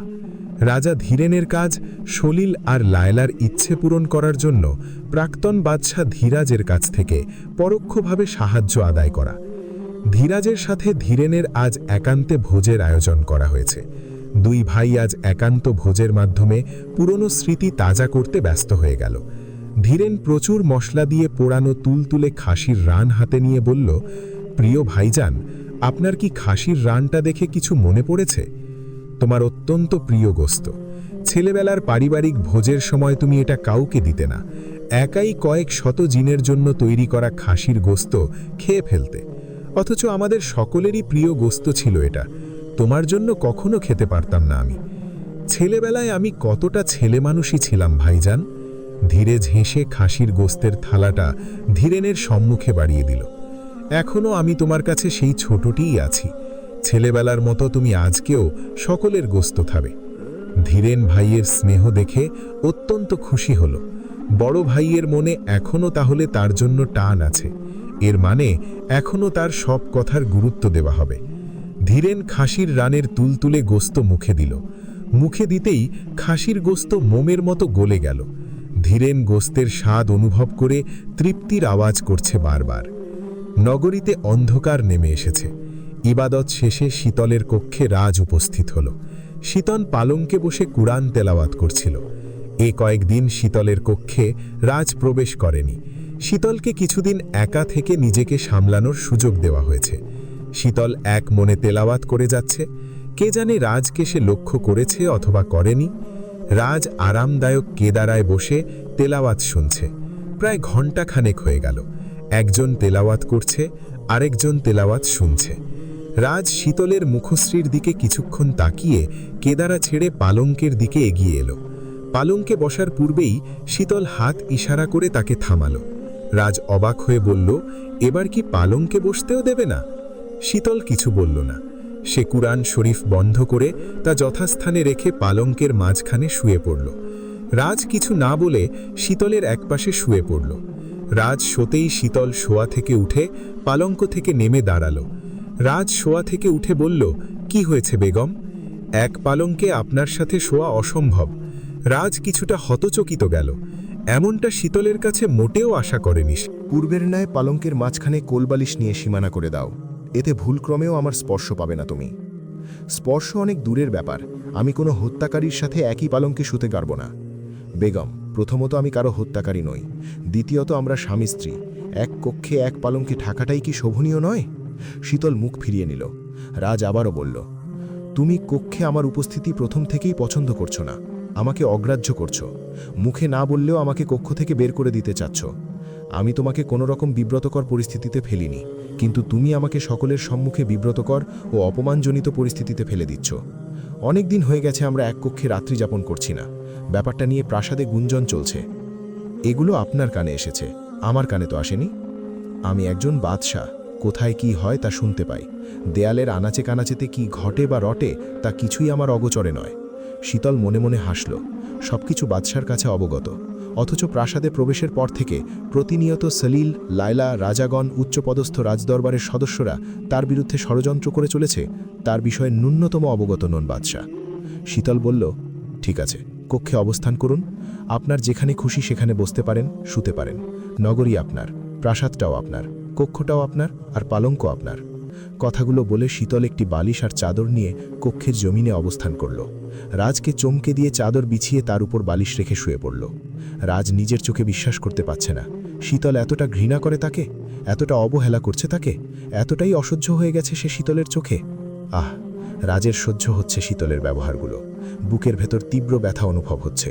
মনে হচ্ছে কেউ ছুরি চালাচ্ছে তার বুকে। হৃদয়ে রক্তাক্ত হয়ে যাচ্ছে। এবার শীতলের চমকাবার পালা।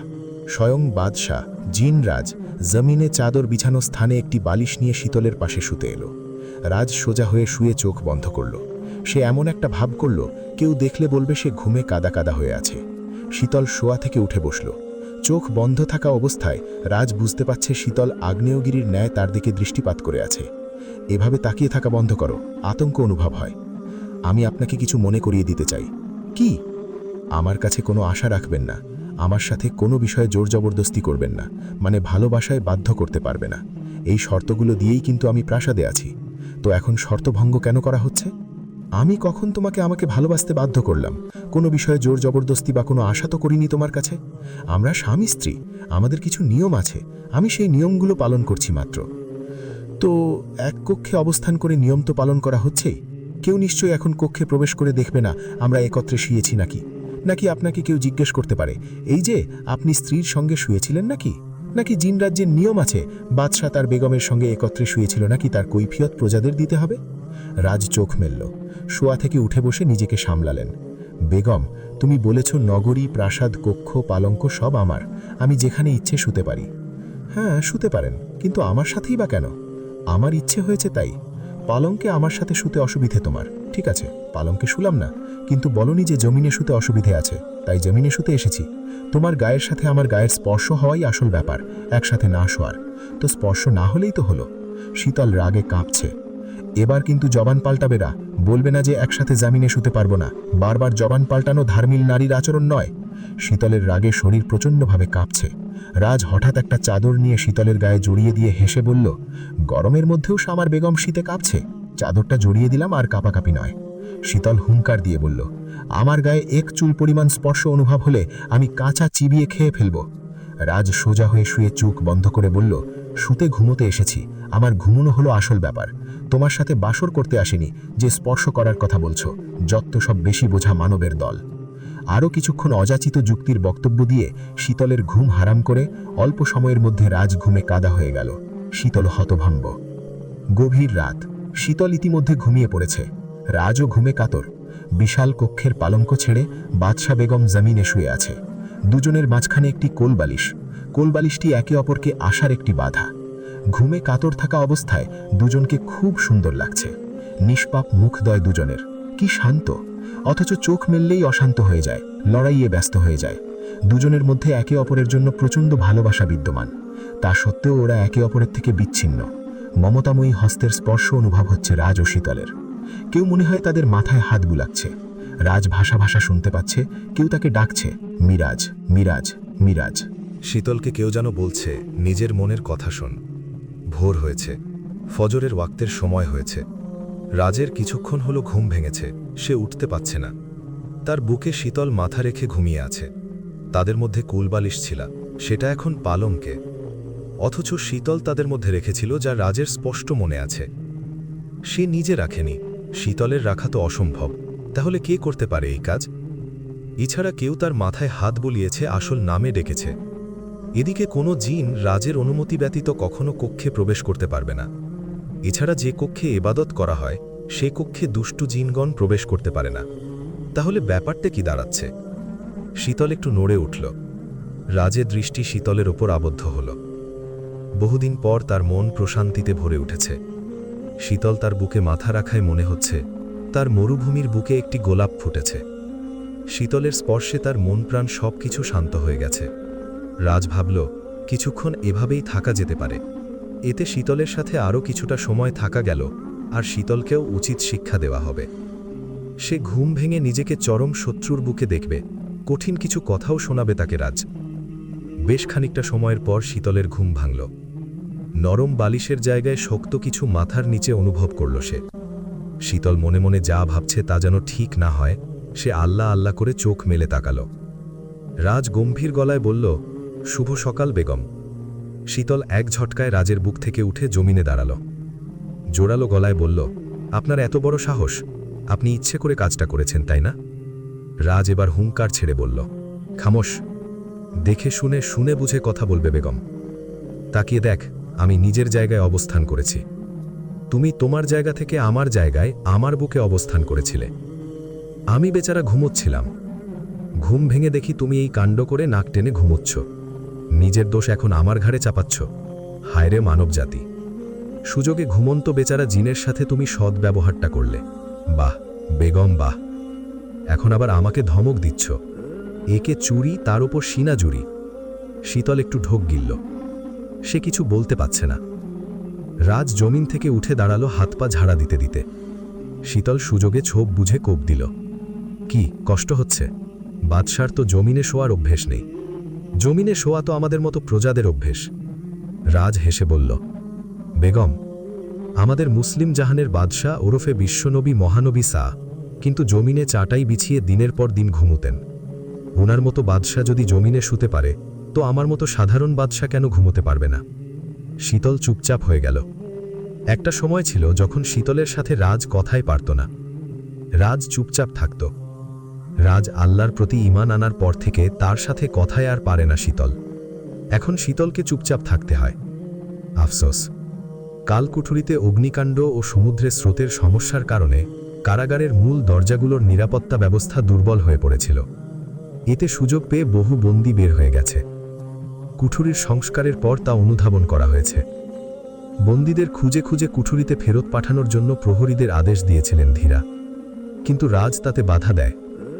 সে বলেছিল, কুঠুরিতে জীবিতদের বন্দী দেওয়া হয় শাস্তির জন্য, কিন্তু এতকাল যাবৎ বন্দীরা কালকুঠুরির মতো ভয়ঙ্কর কারাগারে থেকে জীবিত থেকেও মৃত হয়ে গেছে। কঠিন শাস্তির যন্ত্রণার অনুভূতি নেই তাদের। মৃতদের আর যাই হোক, কারাগারে শাস্তির জন্য পাঠানো যায় না। শীতল হাম্মামখানার দিকে রওনা হয়েছে। হাম্মামখানার রাস্তাটা খুব নির্জন। দরজা জানালা না থাকায় সূর্যের আলো প্রবেশ করতে পারে না, এবং জিনদের আগুন ভীতির জন্য মশালেরও ব্যবস্থা নেই, যার ফলে দিনের বেলাও অন্ধকার হয়ে থাকে। গা ছমছম করে। শীতলকে এসব পরিস্থিতির কিছুই স্পর্শ করতে পারে না। তবে কিছুদিন যাবৎ হাম্মামখানার রাস্তায় কিছু আওয়াজ শুনতে পাচ্ছে। পায়ের আওয়াজ হয়, নিঃশ্বাসেরও আওয়াজ হয়। শীতল আজ সামনের দিকে যত এগোচ্ছে, ততই পায়ের আওয়াজ ও নিঃশ্বাসের আওয়াজ শুনতে পাচ্ছে। পিছনে তাকালে কিছুই দেখতে পাওয়া যায় না। হাম্মামখানার রাস্তার দুপাশের দুই কাতারে অসংখ্য কক্ষ। শীতল খোঁজ নিয়েছে কক্ষগুলো খালি পড়ে আছে। আচ্ছা, কেউ কি কক্ষগুলোর একটিতে লুকিয়ে আছে? ধীরাজ নিজ কক্ষের বারান্দায় দাঁড়িয়ে আছে। মনে মনে সে কিছু ভাবছে আর কিছু অনুভব করছে। তার আশেপাশে কিছুদিন ধরে কারো উপস্থিতি টের পাওয়া যাচ্ছে। একটু পরপর এক ফালি হাওয়ার ঝোঁকা তার গায়ে উড়ে আসছে। সে শক্তিশালী বাদশা, তবুও সে কিছু ধরতে পারছে না। তবে এই মুহূর্তে তার চিন্তা অন্য জায়গায়। ধীরেন তাকে মুশকিলে ফেলেছে।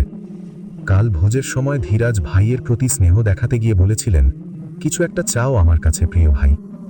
কতদিন ধরে তোমার কোনো চাওয়া পূরণ করি না। ছোটবেলা সবসময় তোমার সকল চাওয়া পূরণ করতাম। অনেকদিন পর তোমার চাওয়াগুলো পূরণ করার সুযোগ পেলাম। ধীরেন তার ভাইয়ের স্বভাব সম্পর্কে অবগত। তার ভাই খুশি হলেই আশেপাশে যে থাকবে তাকে কিছু চাইতে বলে। ধীরেন হেসে মুখে বলল, আমাদের মধ্যে হওয়া ওয়াদা পূরণ করুন প্রিয় ভাইজান।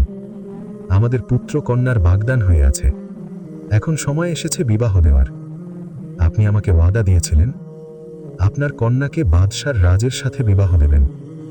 আপনার ওয়াদা পূরণ করুন, এটাই আমার চাওয়া। কিন্তু তুমি তো সবকিছু জানো। পুত্র রাজ এক মানবীর প্রেমে অন্ধ। সে দ্বিতীয় বিবাহ করবে না। তো তাকে বুঝিয়ে রাজি করান। প্রিয় ভাই, ও আমার কথা শুনবে না। ও আর আমার একার পুত্র নয়, কারো স্বামী। একজনের কথা শুনবে। যার কথা শুনবে তাকে আপনি খুব সহজেই বুঝিয়ে রাজি করাতে পারবেন, এবং সে পুত্র রাজকে বুঝিয়ে রাজি করাতে পারবে। কে সে? আমি তোমার কথা কিছুই বুঝতে পারছি না। ধীরেন নরম তুলতুলে গোস্তে কামড় দিয়ে তৃপ্তি আওয়াজ করে করে হাসল। শীতল চুপচাপ একটু এগিয়ে দাঁড়ালো ধীরাজের সম্মুখে। ধীরাজ এই প্রথম শীতলের সাথে নরম গলায় বলল, আমি জীবনভর সকলের চাওয়া পূরণ করে এসেছি। আজ আমি জীবনের প্রথম তোমার কাছে কিছু চাইব। এক আদম সন্তানের কাছে কিছু চাইব। শুনেছি তোমার কাছ থেকে কেউ কিছু চেয়েছে আর তা পায়নি, তা কখনো হয়নি। শীতল বলল, হ্যাঁ ঠিক শুনেছেন, তবে তা কিছুটা ঠিক শুনেছে। আমি অবশ্যই চেষ্টা করি, কারো চাওয়া পাওয়া পূরণ করার চেষ্টা করি, তবে সেটা বিপদের সময় এবং তা সৎ হলে। আমি জানি আমার চাওয়াটা বিপদের এবং সৎ। বিপদ থেকে তুমি একমাত্র উদ্ধার করতে পারো। চেষ্টা করব। সকল জীব চায় তার বংশ বিস্তার করতে, আমিও তার ব্যতিক্রম নই। আমার একটি মাত্র পুত্র, সে আমার বংশধর, কিন্তু তার কোনো বংশধর নেই, কারণ সে এক মানবীকে বিবাহ করেছে, যার গর্ভে আমার জিন পুত্রের বংশধর জন্ম দেওয়া অসম্ভব। জিনের সন্তান জিনের মাধ্যমে সরাসরি কোনো মানবী গর্ভে ধারণ করতে পারে না, এটা প্রকৃতির নিয়ম। এজন্য আমি আশঙ্কায় আছি আমার পুত্রের বংশধর নিয়ে। এই আশঙ্কা থেকে তুমি আমাকে উদ্ধার করতে পারো। শীতল শান্ত স্বরে বলল, আমি কি বাদশাকে দ্বিতীয় বিবাহের জন্য রাজি করাবো? জিন কন্যা শাহজাদি লায়লার সঙ্গে বাদশার বিবাহের ব্যবস্থা করব, এটাই আপনার চাওয়া আমার কাছে। তোমাকে যতটা বুদ্ধিমতী ভেবেছিলাম, তুমি তার থেকে অধিক বুদ্ধিমতী নারী। বাদশারাজ, আল্লাহর সৃষ্টির সেরা জীব মানব সম্প্রদায়, সৃষ্টির সেরা বুদ্ধিমানও মানব সম্প্রদায়। রাজদরবার চলাকালীন নকিব হুঁশিয়ারি দিল শীতলের উপস্থিতির, এবং তার প্রবেশের জন্য বাদশার হুমুকের অপেক্ষা করল নকিব। সিংহাসনে আরোহণ করা জিনরাজ প্রবেশের অনুমতি দিল। নেকাব পরিহিতা শীতল দরবারের মধ্যবর্তী স্থানে দাঁড়িয়ে আছে। দরবারে উপস্থিত সকলের দৃষ্টিতে কৌতূহল।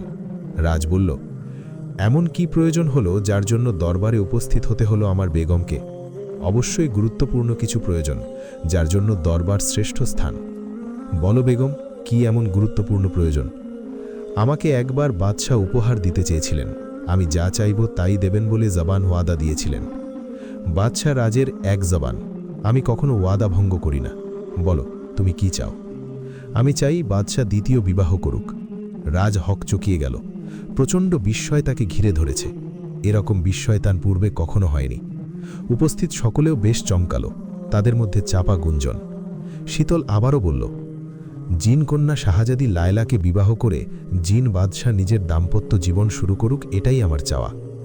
রাজ নিজের চোখ বন্ধ করল এক পলকের জন্য, তারপর নিজেকে সামলিয়ে শান্তভাবে বলল, আজকের দরবার এখানেই সমাপ্ত। বেগম, আমার জন্য তোমার কক্ষে অপেক্ষা করো। তুমি এক্ষুনি দরবার ত্যাগ করবে, আমি আসছি। শীতল পালঙ্কে বসে আছে। রাজ তার দিকে তীব্র দৃষ্টিপাত করে আছে। রাজের মুখ কালো অন্ধকার, সে নিজের রাগতে সামলাতে পারছে না। রাজদরবারে ঠিক কি যেন বলেছিলে? আপনি তো শুনেছেন, নাকি শুনেননি? তবুও আরেকবার তোমার মুখ থেকে শুনতে চাচ্ছি, দ্বিতীয় বিবাহ করুন। তুমি কি ভেবেচিন্তে বলছো? অবশ্যই। আপনি এতে অবাক হচ্ছেন কেন? রাজা বাদশাহ কি দ্বিতীয় বিবাহ করে না? তোমার মাথায় এই চিন্তাটা কোথা থেকে এলো? হঠাৎ আমার দ্বিতীয় বিবাহ নিয়ে তোমার এতটা মাথা ব্যথা কেন? মাথা আছে তাই মাথা ব্যথা। আর হ্যাঁ, আমি একটি রাজবংশের সন্তান, তাই অন্য রাজবংশগুলোকে সম্মান করি। আমার কারণে অন্য কোনো রাজবংশের সম্মান নষ্ট হবে, বংশবিস্তার হবে না, তা আমি হতে দিতে পারি না। সমস্যা আমার কারণে সৃষ্টি হয়েছে, তাই আমি এর সমাধান করব। আমি ঠিক বুঝতে পারছি না এসবের মানে। আপনার সাথে আমার বিবাহ হয়েছে, আমি আপনার স্ত্রী, আপনার বেগম, কিন্তু আমাদের দাম্পত্য জীবন শুরু হয়নি, শুরু হওয়ার পূর্বেই শেষ হয়ে যাবে। আমি কোনোদিনও আপনার সন্তানের মা হতে পারবো না। আপনি ভালো করেই জানেন, জিন দ্বারা সরাসরি কোনো নারী গর্ভবতী হতে পারে না, আর যদি হয় তার জন্য অন্য কোনো মানবকে জিনের মাধ্যম হিসাবে ব্যবহার করতে হয়, এবং সেই সন্তান না হয় পুরুষ না হয় নারী। হিজরাদের সম্পর্কে ইসলামের হাদিসে নানা রকম ব্যাখ্যা রয়েছে। ইসলামের একটি ব্যাখ্যা হল, হজরত ইবনে আব্বাস রাজিয়াল্লাহু আনহু বলেছেন, হিজরারা জিনদের সন্তান। কোনো এক ব্যক্তি আব্বাস রাজিয়াল্লাহু আনহুকে প্রশ্ন করেছিলেন, এটা কিভাবে হতে পারে? জবাবে তিনি বলেছিলেন যে আল্লাহ ও রাসূল সাল্লাল্লাহু আলাইহি ওয়াসাল্লাম নিষেধ করেছেন যে মানুষ যেন তার স্ত্রীর মাসিক স্রাব চলাকালীন যৌন সঙ্গম না করে। সুতরাং কোনো মহিলার সঙ্গে তার ঋতুস্রাব হলে শয়তান তার আগে থাকে, এবং সেই শয়তান দ্বারা ওই মহিলা গর্ভবতী হয়ে হিজরা সন্তান জন্ম করে। মানুষ ও জিনের যৌথ মিলনজাত সন্তানকে ইসলামে বলা হয় খুন্নাস। তথ্য: সূরা বানী ইসরাইল, আর রহমান 54, ইবনে আবি হাতিম, হাকিম তিরমিজি। হজরত মুজাহিদ রহমহুল্লাহ বলেন, কোনো মানুষ যদি নিজের স্ত্রীর সাথে সহবাস সম্পাদন করার সময় বিসমিল্লাহ বা বিসমিল্লাহির রহমানির রহিম না পড়ে, জিন তখন পুরুষের শরীরে প্রবেশ করার অনুমতি পেয়ে যায়, এবং জিন পুরুষের মাধ্যমে জড়িয়ে থাকার মাধ্যমে পূর্ণ সহবাস সম্পাদন করে থাকে। শুধু কি তাই, উক্ত নারী গর্ভবতী হলে তা জিনের সন্তান হয়, যা হিজরার অন্তর্ভুক্ত। হজরত ইবনে আব্বাস রাজিয়াল্লাহু আনহু বলেন, হিজরা হলো জিনদের সন্তান। স্বভাবতই প্রশ্ন করার কথা, এটা কিভাবে সম্ভব? হ্যাঁ, সম্ভব। হজরত ইবনে আব্বাস রাজিয়াল্লাহু আনহু এ ব্যাপারে আরও বলেন, আল্লাহ ও তার রাসূল সাল্লাল্লাহু আলাইহি ওয়াসাল্লাম নিষেধ করেছেন যে মানুষ যেন তার স্ত্রীর বিশেষ সময় তার সাথে সহবাস না করে। যদি করে তাহলে শয়তান গোপন কার্য চালানোর সময় পুরুষের আগে আগে থাকে, এবং সেই শয়তান দ্বারা ওই মহিলা গর্ভবতী হয়ে হিজরা সন্তান জন্ম করে। আগে আগে থাকে বলতে গোপনাঙ্গে জড়িয়ে থাকে। উল্লেখ্য, এতে হিজরাদের কোনো দোষ নেই, এবং তারা শয়তানও না, তারা জিন ও মানুষের সংকর সন্তান। তাদের উপরও ইসলামের পূর্ণ বিধান আছে। তাদের মধ্যে কারো পুরুষ অংশ বেশি হলে তারা পুরুষের ন্যায় ইসলামের বিধান পালন করবে, আর নারীর ন্যায় হলে নারীদের মতো পালন করবে। তবে তাদের সমাজ থেকে বের করে দেয়া জাহিলিয়াতের কাজ। ইসলাম হিজরাদের ওপর এ বিধান কখনোই আরোপ করেনি। ইসলাম তাদেরও পূর্ণ মর্যাদা দিয়েছে। সূত্র: তরতুসি, কিতাবুল তাহরিম, মুখান্নাস, হাদিস 26। আল্লামা সালাবি রহমহুল্লাহ বলেন, মানুষ আর জিনের যৌথ মিলনে যে সংকর প্রজাতি মানুষের সৃষ্টি হয় তাকে বলা হয় খুন্নাস বা খান্নাস। সূরাতুল নাসে মিন শাররিল ওয়াসওয়াসিল খান্নাস, এই খান্নাস থেকে বাঁচার জন্যে আল্লাহর কাছে দোয়া প্রার্থনা করা হয়। সূত্র: ফিকাতুল লিগা। খুন্নাস অর্থ হিজরা। হজরত আয়েশা রাদিয়াল্লাহু আনহা বর্ণনা করেন, রাসূল সাহ বলেছেন, নিশ্চয়ই তোমাদের মধ্যে মুগরাবিন আছে। রাসূল সাহকে জিজ্ঞাসা করা হলো, মুগরাবিন কারা? রাসূল সাহ বললেন, যেসব মানুষের মধ্যে জিনেরা মিশে থাকে। সূত্র: হাকিম, তিরমিজি, কানজুল উম্মাল 16a 455, হাদিস 44900। ইবনে আসির রহমহুল্লাহ বলেন, জিনদের মধ্যে অন্য প্রজাতির নির্যাস শামিল হয়ে যাওয়ার কারণে অথবা দূরবর্তী বংশে জন্মানোর কারণে তাদের মুগরাবিন বলা হয়, আর এই মুগরাবিনরাই মানুষকে জিনা ব্যভিচারে লিপ্ত করে। সূত্র: ইবনুল আসির 3:349। এ থেকে এটা স্পষ্ট যে, অর্থাৎ মানুষ মহিলা কখনোই জিন পুরুষের মিলন সম্পাদনে গর্ভবতী হয় না। পুরুষ জিনদেরকে মানুষ মহিলাকে গর্ভবতী করতে হলে অবশ্যই মানুষ পুরুষের সাহায্য দরকার হয়, এবং মানবীর সাথে জিন পুরুষের বিবাহ হলেও উক্ত নারী গর্ভবতী হতে পারবে না। এতে অন্য মানবের সাহায্য লাগবে জিন পুরুষের। উক্ত সূরা ও হাদিস বিশ্লেষণ করলে খুন্নাসের জন্ম সম্পর্কে বোঝা যাচ্ছে। এসব আমাকে বলছো কেন? আমি কি তোমার সাথে দাম্পত্য জীবন শুরু করার জন্য চাপ দিয়েছি, নাকি আমার বংশধরের জন্য আফসোস করছি? আমার বংশধরের কি প্রয়োজন আছে নাকি নেই সেটা আমার ব্যাপার না, আপনার একার ব্যাপার না। এটা রাজবংশের ব্যাপার, রাজ্যের ব্যাপার। এই বিষয়ে আপনি নিজে সিদ্ধান্ত নিতে পারেন না। রাজবংশের প্রতি, রাজ্যের প্রতি আপনার দায়িত্ব আছে। আপনি কারোর একান্ত স্বামী নন, অজস্র প্রজাদের বাদশাহ। শেষ কথা শেষ হয়েছে। এবার আমি বলি, আমার বংশধরের প্রয়োজন নেই, আমি একাই যথেষ্ট। দ্বিতীয় বিবাহ করার প্রশ্নই ওঠে না। পৃথিবীতে একদিন কিয়ামত হবে, কিন্তু আমার দ্বিতীয় কোনো বেগম হবে না। এবং এই বিষয়টি নিয়ে আর কখনো, কোনো দিন একটি কথাও শুনতে চাই না তোমার মুখ থেকে। রাজ্যের কোথায় কি চলে তা নাকি আপনি শুনতে পান? তো আমাকে নিয়ে যে গুঞ্জন চলছে সেটা নিশ্চয়ই শুনেছেন। আমাকে রাজবংশের ধ্বংসকারিণী আখ্যায়িত করা হয়েছে, কারণ আমি আপনার সন্তান জন্ম দিতে পারবো না, এবং আমাকে ছেড়ে আপনি অন্য কাউকে বিয়ে করে বংশধর জন্ম দিতেও পারবেন না। এসব গুঞ্জনে আমি কান দিই না, তাই তুমিও কান দেবে না। সমস্যা যখন তৈরি হয়, এর সমাধানও তৈরি হয়ে থাকে। খুব শীঘ্রই এর সমাধান হয়ে যাবে। ঠিক বলেছেন, সমস্যার সাথে সমাধানও তৈরি হয়ে থাকে। এই সমস্যার দুটি সমাধান আছে। একটি হলো দ্বিতীয় বিবাহ, অন্যটি কি? একটু পূর্বে বলেছিলাম আমি বিষয়টি জানেন। জিন অন্য কোনো মানবের মাধ্যমে একটি নারীকে গর্ভবতী করতে পারে। তো আপনি এটা আমার উপর প্রয়োগ করতে পারেন। কথাগুলো শেষ হতেই রাজ চিৎকার করে শীতলের উপর হাত উঠিয়েও শেষ পর্যন্ত হাত নামিয়ে বলল, বেগম, জবানে লাগাম দাও আল্লাহর দোহাই। কত বড় পাপের কথা উচ্চারণ করেছ তা তুমি অনুধাবন করতে পারছ না। দয়া করে অনুতপ্ত হও, ক্ষমা ভিক্ষা চাও আল্লাহর কাছে। হে আল্লাহ তাআলা, তুমি আমার বেগমকে ক্ষমা করে দাও। ওর মাথা ঠিক নেই। প্রিয় আব্বাজানের মৃত্যুতে ওর মস্তিষ্কে, মনে প্রভাব পড়েছে। শীতল পালঙ্ক থেকে দাঁড়িয়ে বলল, যদি ভেবে থাকেন চিৎকার করে আমার ওপর প্রহার করতে এলেই আমি চুপ হয়ে যাব ভয় পেয়ে, তাহলে ভুল ভেবেছেন। এসব অন্য কোথাও দেখাবেন, আমার ওপর খাটবে না। বেগম, আমাকে রাগিও না। নিজের পাপের জন্য অনুতপ্ত হও, এই ক্ষমা চাও আল্লাহর কাছে। হ্যাঁ, চাইব। তবে প্রথম সমাধানের পথটি আপনাকে বেছে নিতে হবে। রাজ এবার নিজেকে সামলাতে পারল না। সে হুঙ্কার ছেড়ে শীতলকে কাছে টেনে তার বাহুদয়ে দুহাত দিয়ে জোরালোভাবে স্পর্শ করে বলল, বেগম, খুব শখ হয়েছে আমাকে আবার বিবাহ দেওয়ার। ঠিক আছে, আমি বিবাহ করব, তোমার শখ মিটাবো। এতদিন জিনরাজের ভালোবাসা দেখেছ, এখন কঠোরতা দেখবে। আমি কতটা ভয়ঙ্কর কঠোর হতে পারি তার প্রমাণ তোমাকে প্রতি মুহূর্তে অনুভব করিয়ে ছাড়ব প্রিয় বেগম। তাওয়াক্কুলের অর্থ হল আল্লাহকে নিজের অভিভাবক নিযুক্ত করা এবং তার ওপর পূর্ণভাবে ভরসা করা। অভিভাবক তাকেই বলা হয় যিনি তার অধীনস্থ লোকের কল্যাণের কথা চিন্তা করেন এবং অকল্যাণ হতে বাঁচিয়ে রাখেন। হাত পা গুটিয়ে ঘরে বসে থাকার নাম আল্লাহর ওপর ভরসা বা তাওয়াক্কুল নয়, বরং আল্লাহ দেয়া সুযোগ সুবিধা ও উপায় উপকরণসমূহ কাজে লাগিয়ে ফলাফলের জন্য তার উপর নির্ভর করার নামই হচ্ছে তাওয়াক্কুল। আল্লাহর ওপর ভরসা সম্পর্কে পবিত্র কুরআন শরীফে আল্লাহ বলেন, আমাদের জন্য আল্লাহই যথেষ্ট এবং তিনিই সর্বোত্তম কর্মকর্তা। আলে ইমরান 173। বলুন, আমার পক্ষে আল্লাহই যথেষ্ট, তাওয়াক্কুলকারীরা তার ওপরই নির্ভর করে। জুমার 38। আমি আমার ব্যাপারে আল্লাহর কাছে সমর্পণ করছি, নিশ্চয়ই বান্দারা আল্লাহর দৃষ্টিতে রয়েছে। মুমিন 44। আমি আল্লাহর ওপর নিশ্চিত ভরসা করেছি, যিনি আমাদের ও তোমাদের পরওয়ারদিগার। পৃথিবীর বুকে বিচরণকারী এমন কোনো প্রাণী নেই যা তার পূর্ণ আয়ত্তাধীন নয়। হুদ 56। আপনি আমার কার্যনির্বাহী ইহকাল ও পরকালে। আমাকে ইসলামের উপর মৃত্যু দান করুন এবং আমাকে স্বজনদের সঙ্গে মিলিত করুন। ইউসুফ 101। তিনিই তোমাদের মালিক, অতএব তিনি কতই না উত্তম মালিক এবং কতই না উত্তম সাহায্যকারী। হজ 78। যে ব্যক্তি আল্লাহর উপর ভরসা করে তার জন্যে তিনিই যথেষ্ট। আল্লাহ তার কাজ পূর্ণ করবেন। আল্লাহ সবকিছুর জন্যে একটি পরিমাণ স্থির করে রেখেছেন। তালাক 3। রাজ যে পরিস্থিতিতে পড়েছে তাতে একমাত্র আল্লাহ তাআলার উপর ভরসা করেছে সে। একমাত্র আল্লাহ তাআলা পারবেন তাকে এমন পরিস্থিতি থেকে বের করতে। রাজ অন্ধকারের সিংহাসনে বসে আছে। জীবন কোথায় এসে থমকে দাঁড়ায় তা কেউ বলতে পারে না। রাজের জীবনও যেন থমকে আছে।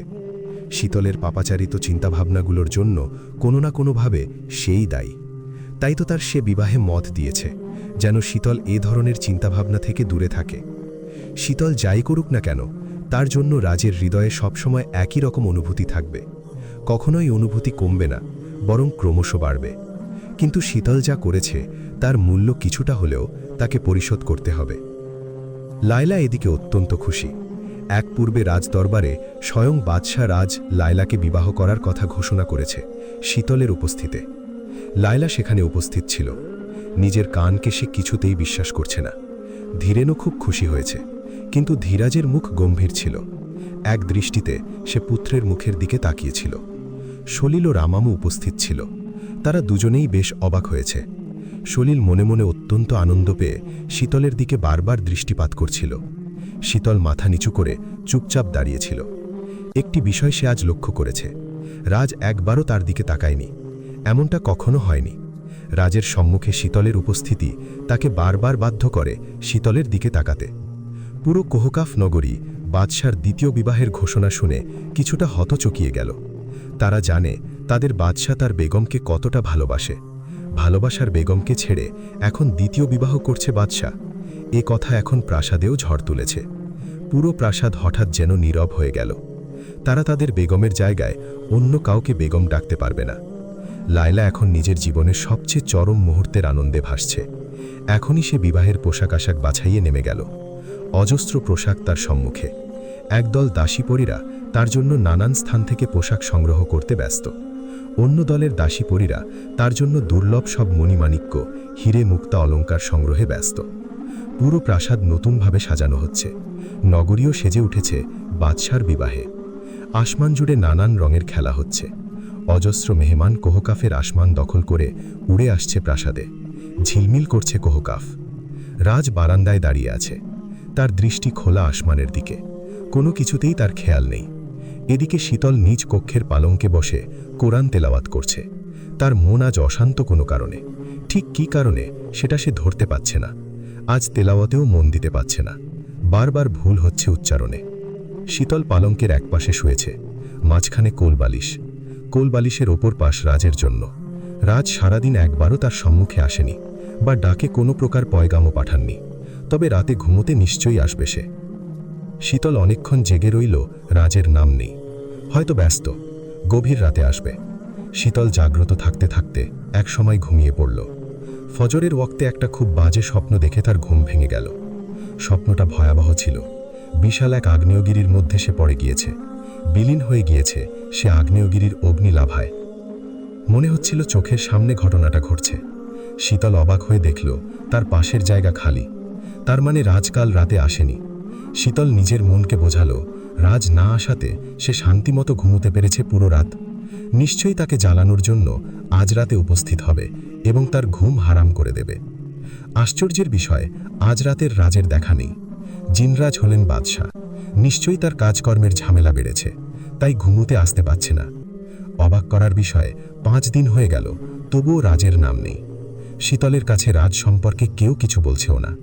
এমনিতে রাজকে নিয়ে শীতলের সম্মুখে দাসীরা প্রতিদিন হাসাহাসি করত, অথচ আজকাল কেউ তার সম্মুখে রাজের নামও নিচ্ছে না।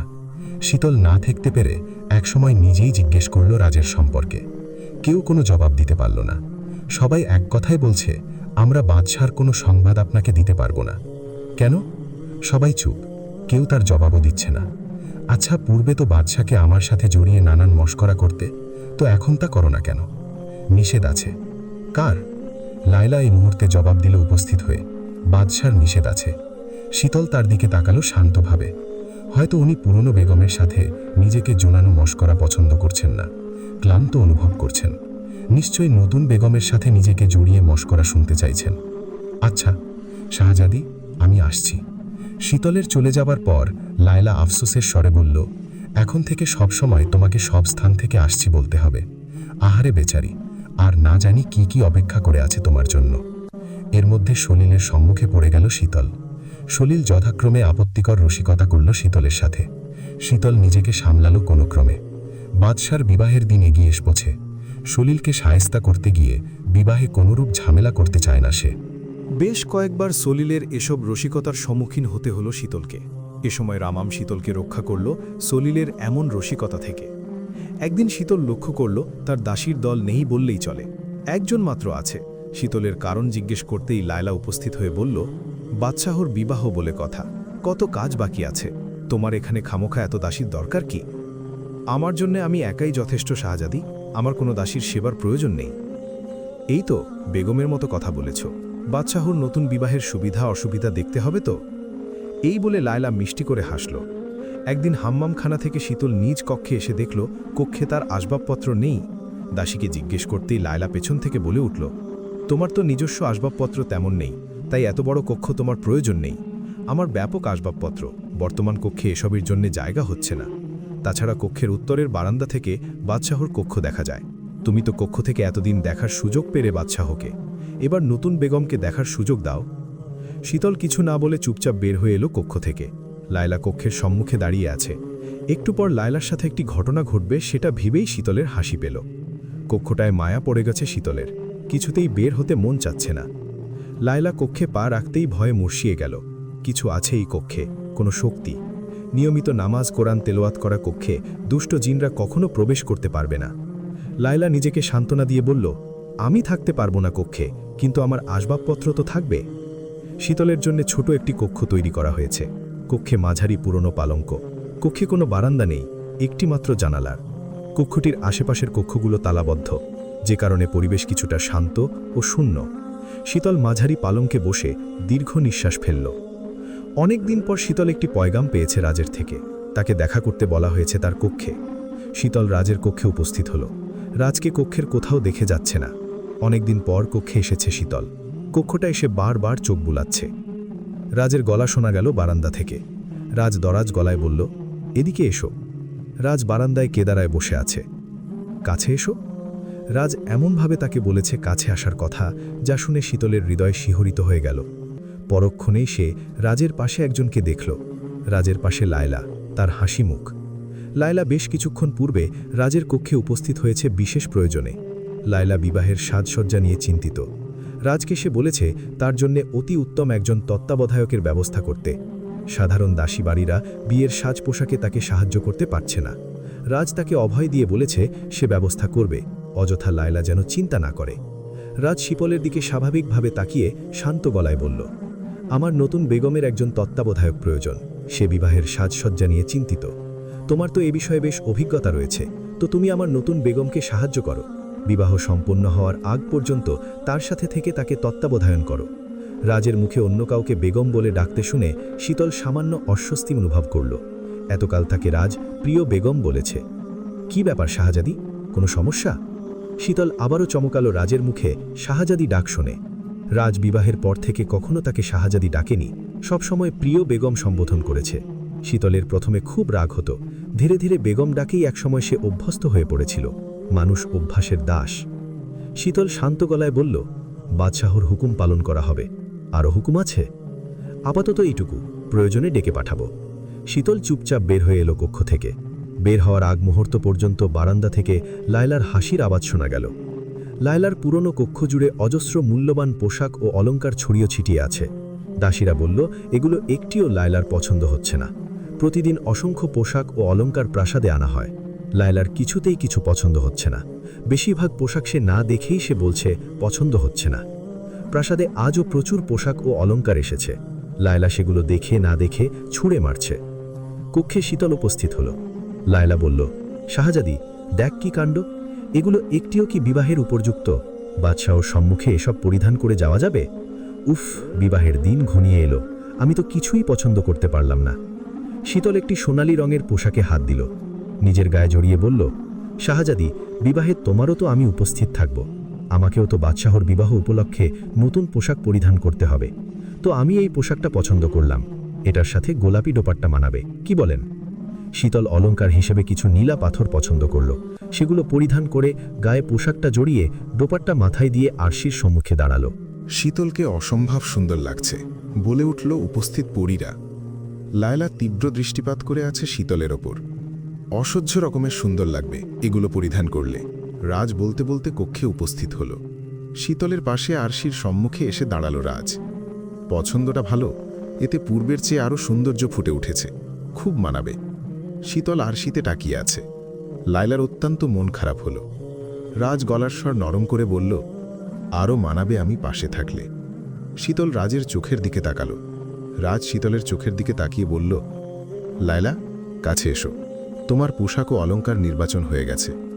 লায়লা হেসে রাজ আর শীতলের মধ্যে প্রবেশ করে দাঁড়ালো। রাজ বলল, শাহজাদি পছন্দ আছে, তোমার জন্য খুব সুন্দর পোশাক ও অলংকার নির্বাচন করেছে। তোমাকে খুব সুন্দর লাগবে, মানাবে ভালো। তবে আমার তোমার পাশে আমাকেই সবচেয়ে বেশি মানায়। তাকিয়ে দেখো আরশিতে। লায়লা লাজুকভাবে হাসল। রাজ শীতলকে বলল, শাহজাদি, তুমি একটু সরে দাঁড়ালে আমাদের জন্য ভালো হয়। আর হ্যাঁ, তুমি অন্য কিছু পছন্দ করো। এগুলো আমার নতুন বেগমের জন্য। শীতল সরে দাঁড়ালো। আরশির সম্মুখে লায়লা ও রাজ পাশাপাশি দাঁড়িয়ে আছে। লায়লা নিজেদের আরশিতে দেখে খুব খুশি হয়েছে। খুশিতে সে রাজকে একটু পরপর জড়িয়ে ধরছে। রাজ প্রথমে কিছু বলল না, বেশ কিছুক্ষণ পর বলল, লায়লা, বিবাহের পূর্বে জড়িয়ে ধরা ঠিক না, বিবাহের পর যত ইচ্ছে জড়িয়ে ধরো। আমার বাদশা, আপনি যা বলবেন তাই হবে। শীতল নিজের জন্য পছন্দ করা পোশাক ও অলংকার রেখে দিল। কিছুক্ষণ পূর্বে যে প্রশংসাগুলো করা হয়েছিল সেগুলো আসলে লায়লার জন্য। লায়লা ও রাজকে আসলেই মানিয়েছে ভালো। তাদের মধ্যে বেমানান হয়ে প্রবেশ করেছিল, সে ভুল করেছিল বাদশা। এখন তা শুধরিয়ে নিচ্ছে। শীতল একা একা কাননে হাঁটছে। তার পুরো জীবনটা বৃথা যাবে। না পেল স্বামী ভাগ্য, আর না পাবে সন্তান জন্ম দেওয়ার ভাগ্য। কোহকাফ নগরী হল তার একমাত্র ভাগ্য। তার কর্মই এমন যে তাকে সারা জীবন বাদশাহর অবহেলা পেয়ে একাকী মন নিয়ে নগরীতে বাস করতে হবে। শীতল পায়ে কিছুর কামড় অনুভব করল। পায়ে হালকা দাগ দেখতে পেল। কোনো পোকামাকড় হয়তো কামড় দিয়েছে। শীতল বিষয়টি খেয়ালে রাখল না। লায়লা হাম্মামখানায় গোসল করছিল। তার পাঠানো বিষধর সাপ শীতলের পায়ে কামড় বসাতে সক্ষম হয়েছে। তৎক্ষণাতেই সাপের বিষ কোনো প্রতিক্রিয়া দেখাবে না। ধীরে ধীরে এর প্রতিক্রিয়া দেখাতে শুরু করবে। কিছুদিনের মধ্যেই শীতল মারা যাবে। বোকা শীতল তা বুঝতেই পারল না। লায়লা হাসল মিষ্টি করে। তার দাসীরাও হাসল। শাহজাদি, আমাকে স্মরণ করেছ? শীতলের গলা শুনে লায়লা তার হাসি আর বিস্তৃত করে বলল, হ্যাঁ, দেখো না শাহজাদি, এরা কেউ ঠিকমতো আমার রূপচর্চা করতে পারছে না। বিবাহের পূর্বে আমাকে আরও লাবণ্য বাড়াতে হবে, যেন বাদশাহর পাশে আমাকে যেন খুব সুন্দরী দেখায়। আমি কি করতে পারি? আজ থেকে তুমি আমার রূপচর্চার দায়িত্ব নেবে। তুমি না করতে পারবে না কিন্তু। ওখানে রূপচর্চা দ্রব্যাদি আছে, আমার গায়ে আর কেশে প্রয়োগ করে দাও এক্ষুনি। শীতল কি বলবে তা ভেবে পেল না। লায়লা প্রায় অবুঝের মতো বায়না করছে বারবার। শীতল বাধ্য হয়ে তার গায়ে ফুলের নির্যাস মাখাতে লাগল। লায়লার ঠোঁটের কোণে হাসি। শেষ পর্যন্ত সে মানব শাহজাদিকে তার পরিচিকা বানিয়ে ছাড়ল। সে সবে তো শুরু। ধীরে ধীরে শাহজাদিকে তার প্রধান পরিচিকা বানাতে বেশি অসুবিধে হবে না তার। শীতলের নরম স্বভাবের সুযোগটা সে নেবে। প্রায় বেশ কয়েক ঘন্টা ধরে লায়লার রূপচর্চায় শীতলকে থাকতে হলো হাম্মামখানায়। তার এর মধ্যে কয়েকবার ঝিমুনি ভাব চলে এসেছিল। লায়লা মনে মনে হাসল আর ভাবলে, প্রতিক্রিয়া শুরু হয়েছে। শীতলকে লায়লার একজন পরিচিকা বললে ভুল হবে না। সব সময় তাকে লায়লার আদেশ মতো এটা সেটা করে দিতে হচ্ছে তাকে। নিজের জন্য সময়ও বের করতে পারছে না সে। কোনো রকম ইবাদত সেরে তাকে লায়লার আদেশ মতো ছুটতে হয়। রাজের সাথে সেদিনের পর থেকে কয়েকবার দেখা হয়েছে। একবারও সে শীতলের দিকে তাকায়নি। লায়লার প্রশংসায় সে এতটা ব্যস্ত থাকে যে শীতলের দিকে এক পলকও ফেলার সময় পায় না সে। শীতলের আজকাল বড্ড একা লাগছে। পূর্বেও সে একা ছিল, কিন্তু এতটা শূন্য শূন্য অনুভব হয়নি। মনে হচ্ছে তার জীবন থেকে মূল উপাদান হারিয়ে গেছে। শীতলের আজকাল ঘুমও হয় না। সারা রাত জেগে থাকতে হয়। একদমই কিছু খেতে পারে না। সব কিছু বিস্বাদ লাগে। এসব সাধারণত সাপের বিষের প্রতিক্রিয়া। সকালে রাজের সাথে শীতলের দেখা হলো। রাজ বরাবরের মতোই তার দিকে না তাকিয়ে লায়লাকে নিয়ে ব্যস্ত হয়ে পড়ল। লায়লাকে নিয়ে সে গোলাপ কাননে হাঁটছে ও গল্প করছে। রাজের সকল কথাতেই লায়লা হেসে কুটি কুটি হচ্ছে। শীতর পেছনে পেছনে হাঁটছে। তাকে তাদের চরণদার বললে ভুল হবে না। কাননের মধ্যে অসংখ্যবার তার ঠোঁটে চুমু খেয়েছিল রাজ। সেই সময়ের মুহূর্তের কথা ভাবতেই শীতল শিহরিত অনুভব করল। শীতল বাস্তবে ফিরে এলো, লায়লার হাসিতে। রাজ একটি গোলাপ ছিঁড়ে লায়লার কেশে পরিয়ে দিল। শীতল একটু চমকে উঠল, কারণ যে গাছ থেকে গোলাপ ছিঁড়ে লায়লার কেশে পরিয়ে দেওয়া হয়েছে, ঠিক একই গাছ থেকে গোলাপ ছিঁড়ে তার কেশেও পরিয়ে দিয়েছে রাজ। শীতলের দৃষ্টি জমিনের দিকে। তার কাজল কালো টানা টানা নীলমণির হরিণী চোখ দুটো ছলছল। রাজ আর চোখে শীতলের দিকে তাকালো। হ্যাঁ, আজ রাজ সার্থক। ঠিক এই রকম অনুভূতি ও তার প্রতিক্রিয়া দেখতে চেয়ে সে শীতলের মুখশ্রীতে, তার চোখ দুটোতে। আজ রাজ জয়ী হয়েও হেরে গেছে শীতলের মনোভাবের কাছে। দুপুরের ভোজ শীতলকে দিয়ে তৈরি করানো হচ্ছে কয়েকদিন যাবৎ লায়লার আদেশে। এমনকি খাদ্য পরিবেশনও শীতলকে দিয়ে করানো হচ্ছে। রাজ এতে কোনো প্রতিক্রিয়া দেখায়নি, স্বাভাবিকভাবে নিয়েছে। লায়লার শীতলে তৈরি খাদ্য গ্রহণ করে মুগ্ধ হয়ে বলেছে, বাদশার কাছে একটি আবদার আছে। নতুন বেগমের সকল আবদার পূরণ করা হবে। দাসীদের তৈরি করা খাদ্য গ্রহণ করে আমি ক্লান্ত। খাদ্যের স্বাদ একগুয়ে লাগছে। শাহজাদির হাতে তৈরি খাদ্যের অসাধারণ স্বাদের। যদি কিছুদিন পরপর শাহজাদির তৈরি খাদ্য গ্রহণ করতে পারতাম তো আনন্দ পেতাম। কিছুদিন পরপর কেন, নিত্যদিন আমার নতুন বেগম তার পছন্দের স্বাদের খাদ্য গ্রহণ করবে। শাহজাদি আজ থেকে নিত্যদিনের খাদ্য তৈরি করবে, এ আমার আদেশ। ভোজে রাজবংশের সকলে উপস্থিত ছিল। ধীরাজ আর রামাম বাধা দিলে রাজ শীতলের দিকে তাকিয়ে বলল, এ আমার আদেশ। শাহজাদি শীতলের কোনো আপত্তি আছে? শীতল শান্ত গলায় রাজের দিকে তাকিয়ে বলল, বাদশার আদেশ যথাযথভাবে পালন করা হবে। শীতল অনেকটা সময় ব্যয় করে রসুই ঘরে খাদ্য তৈরি করতে। কয়েকশো জনের খাদ্য মাত্র কয়েকজনের জন্য তৈরি করতে হয়। তাকে দেখে এখন পুরোপুরি বাবুর্চি বললে ভুল হবে না। বেশ রাত করেই সে সব কিছু থেকে অব্যাহতি পায়। তখন সারা দিনের পরিশ্রমের কারণে ক্লান্তিতে ভর করে তার শরীর। পালঙ্কে শুয়েও তার ঘুম হয় না সাপের বিষের কারণে। একরকম জেগেই কাটাতে হয় তাকে পুরো রাত, যার ফলে চোখের নিচে বেশ কালি জমেছে। প্রাসালে রাজ হাঁটছে, গভীর রাত।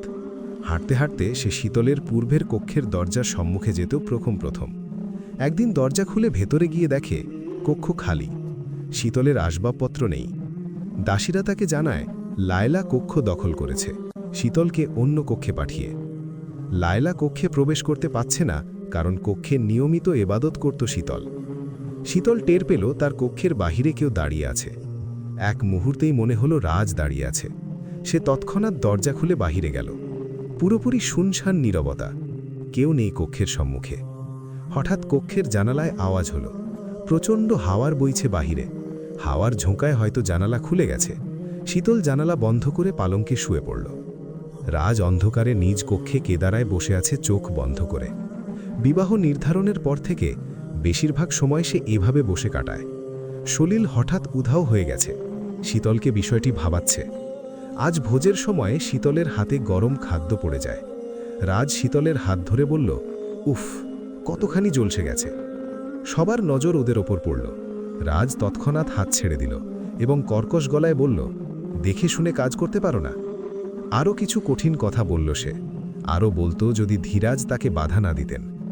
রামাম শীতলের জন্য ঔষধ পাঠিয়েছে। শীতল ঔষধ প্রয়োগ করেনি।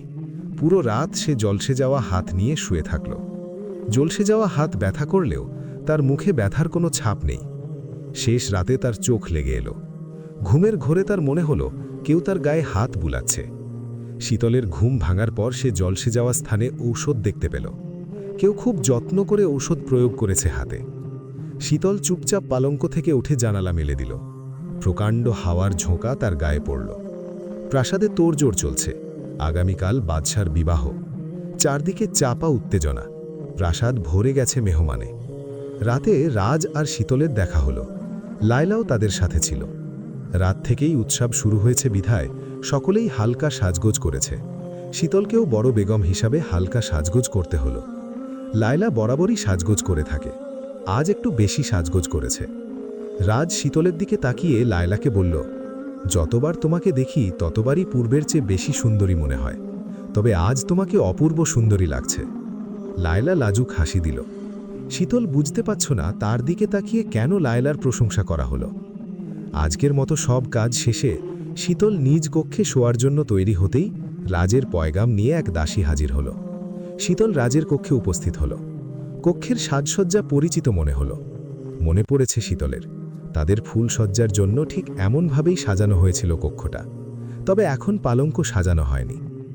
কাল আমার জন্য বিশেষ একটি দিন। দিনে বিবাহ, রাত্রিতে ফুলসজ্জা। কালকের জন্য কক্ষসজ্জাটা অপূর্ব হয়েছে, তাই না? পালঙ্কটা সাজানো কেন হয়নি তাই ভাবছ তো? রাজ কখন শীতলের পেছনে এসে দাঁড়িয়েছে তা সে জানে না। শীতল রাজের দিকে ঘুরে তাকালো। রাজ শীতলের দিকে কিছুক্ষণ তাকিয়ে বলল, ফুলসজ্জার পালঙ্কটা তুমি সাজাবে, কোনো আপত্তি আছে? জি না। রাজ কেদারায় বসে আছে। শীতল স্বাভাবিকভাবে পালঙ্ক সাজাচ্ছে রং বেরঙের সুবাসিত ফুল দিয়ে। অন্য ফুলের চেয়ে গোলাপের সংখ্যাটা বেশি। চারদিক মৌ মৌ করছে ফুলের সুবাসে। শীতলের মুখে কোনো রকম ছাপ দেখা যাচ্ছে না, কিন্তু তার মনে অসংখ্য অনুভূতির ছাপ পড়ছে, যা শীতল ছাড়া কেউ জানে না।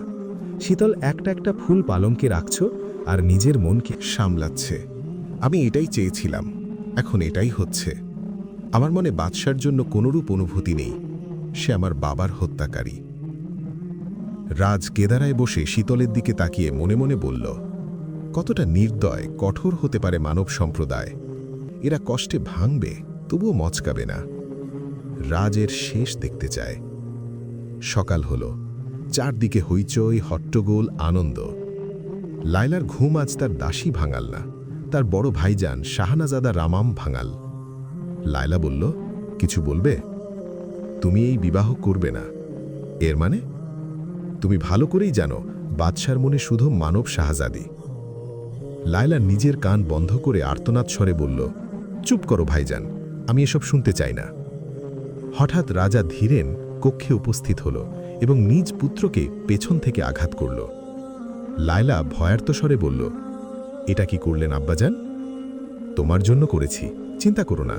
তোমার বিবাহ হওয়ার আগ পর্যন্ত ওর জ্ঞান ফিরবে না। যথারীতি বিশাল ভোজের আয়োজন হল। আয়োজনের তদারকি শীতল করেছে রাজের হুকুমে। ভোজ শেষে বিবাহের ক্ষণ উপস্থিত হল। লায়লা বউ সাজে উপস্থিত হল দরজদরবারে। সেখানে রাজ বিবাহের শেরওয়ানি পরিধান করে পূর্ব থেকেই উপস্থিত ছিল। রাজ দরবারে প্রচণ্ড ভিড়। ধীরাজ তার পুত্রের পাশেই আছে। সকলেই উপস্থিত নাকি তা এত ভিড়ের মধ্যে বোঝা যাচ্ছে না। বিবাহের কার্যক্রম শুরু করা হল। মূল পর্ব শুরু হওয়ার পূর্বে রাজের চোখ শীতলকে খুঁজল। কোথায় না জানি জেদ করে বসে আছে। তার জেদ ও অহংকারের জন্য আজ তাদের জীবনে এমন সময় উপস্থিত হয়েছে। অহংকার একটি খারাপ গুণ, এটা শয়তানের বৈশিষ্ট্য। আল্লাহ তাআলা যাদের অন্তর আলোহীন করে দিয়েছেন, তাদের অন্তরে অহংকার জায়গা করে নেয়। সর্বপ্রথম আল্লাহ তাআলা ও তার সৃষ্টির ওপর যে অহংকার করেছিল, সে হচ্ছে অভিশপ্ত ইবলিস। তাই অহংকার ইবলিসি চরিত্র। অহংকার প্রসঙ্গে হাদিসে আছে, হজরত আবদুল্লাহ ইবেন মাসুদ রাদিয়াল্লাহু থেকে বর্ণিত, নবী করিম সাল্লাল্লাহু আলাইহি ওয়াসাল্লাম ইরশাদ করেন, যার অন্তরে বিন্দু পরিমাণ অহংকার আছে, সে জান্নাতে প্রবেশ করবে না।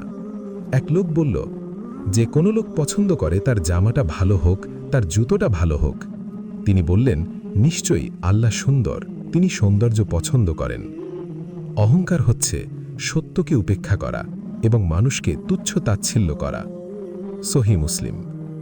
সত্যকে উপেক্ষার অর্থ সত্য জেনেও সেটাকে প্রত্যাখ্যান করা, আর মানুষকে তুচ্ছ করার অর্থ মানুষকে ছোট মনে করা, মানুষকে হেয় প্রতিপন্ন করা। অহংকারী ব্যক্তিকে আল্লাহ ধ্বংস করে দেন, তার প্রভাব প্রতাপ নস্যাৎ করে দেন ও তার জীবনকে সংকুচিত করেন। আলেমরা বলেন, যে ব্যক্তি অহংকার করতে চায় ও বড়ত্ব দেখাতে চায়, আল্লাহ তাকে নিচে ছুঁড়ে ফেলেন ও বেইজ্জত করেন।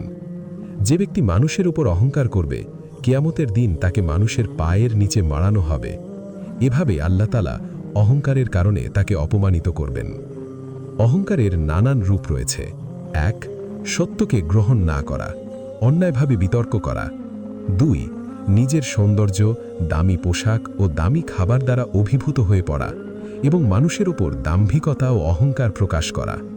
৩. আত্মীয় স্বজন ও বংশধরের মধ্যে গৌরবের মাধ্যমেও অহংকার হতে পারে। অহংকার হতে পারে নিজের সম্পদ, মেধা ইত্যাদিরও। অহংকার প্রতিরোধ করার উপায়: ১. নিজেকে অন্য 10 জন মানুষের মতো স্বাভাবিক মানুষ মনে করা, অন্য সব লোককে নিজের সমতুল্য মনে করা। অহংকারীর জানা উচিত যে সে যতই বড় হোক না কেন, পাহাড় সমান তো আর হতে পারবে না, জমিন ছিদ্র করে তো বেরিয়ে যেতে পারবে না। যেমনটি আল্লাহ তাআলা পবিত্র কুরআনে কারিমে ইরশাদ করেছেন, অহংকার বশে তুমি মানুষকে অবজ্ঞা করো না এবং পৃথিবীতে গর্বভরে পদচারণা করো না। নিশ্চয়ই আল্লাহ কোনো দাম্ভিক অহংকারীকে পছন্দ করেন না। পদচারণায় মধ্যবর্তিতা অবলম্বন করো এবং কণ্ঠস্বর নিচু করো। নিঃসন্দেহে গাধার স্বরই সর্বাপেক্ষা অপ্রিয়কর। সূরা লুকমান 17-18। অহংকার, প্রত্যাখ্যান, দাম্ভিকতা এবং কোনো বিষয়ে কোনো মানুষের তার সীমা অতিক্রম করাই অহংকার। অহংকারের সঙ্গে অবাধ্যতার একটি বিশাল সংযোগ রয়েছে।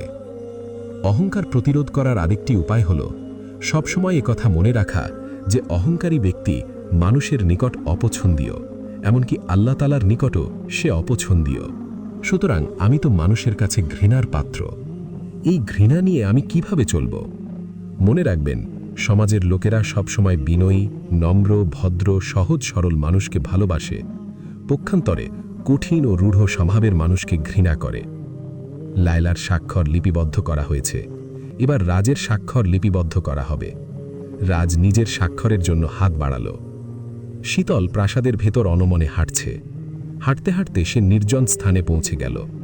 এতক্ষণে নিশ্চয় বিবাহ সম্পন্ন হয়েছে, হয়তো বাদশাহ ও তার নতুন বেগম নিয়ে সকলে ব্যস্ত। হঠাৎ একটি বিশাল ছায়া শীতলের উপর পড়ল। তরল জাতীয় কিছু তার পা বেয়ে উপরে উঠছে।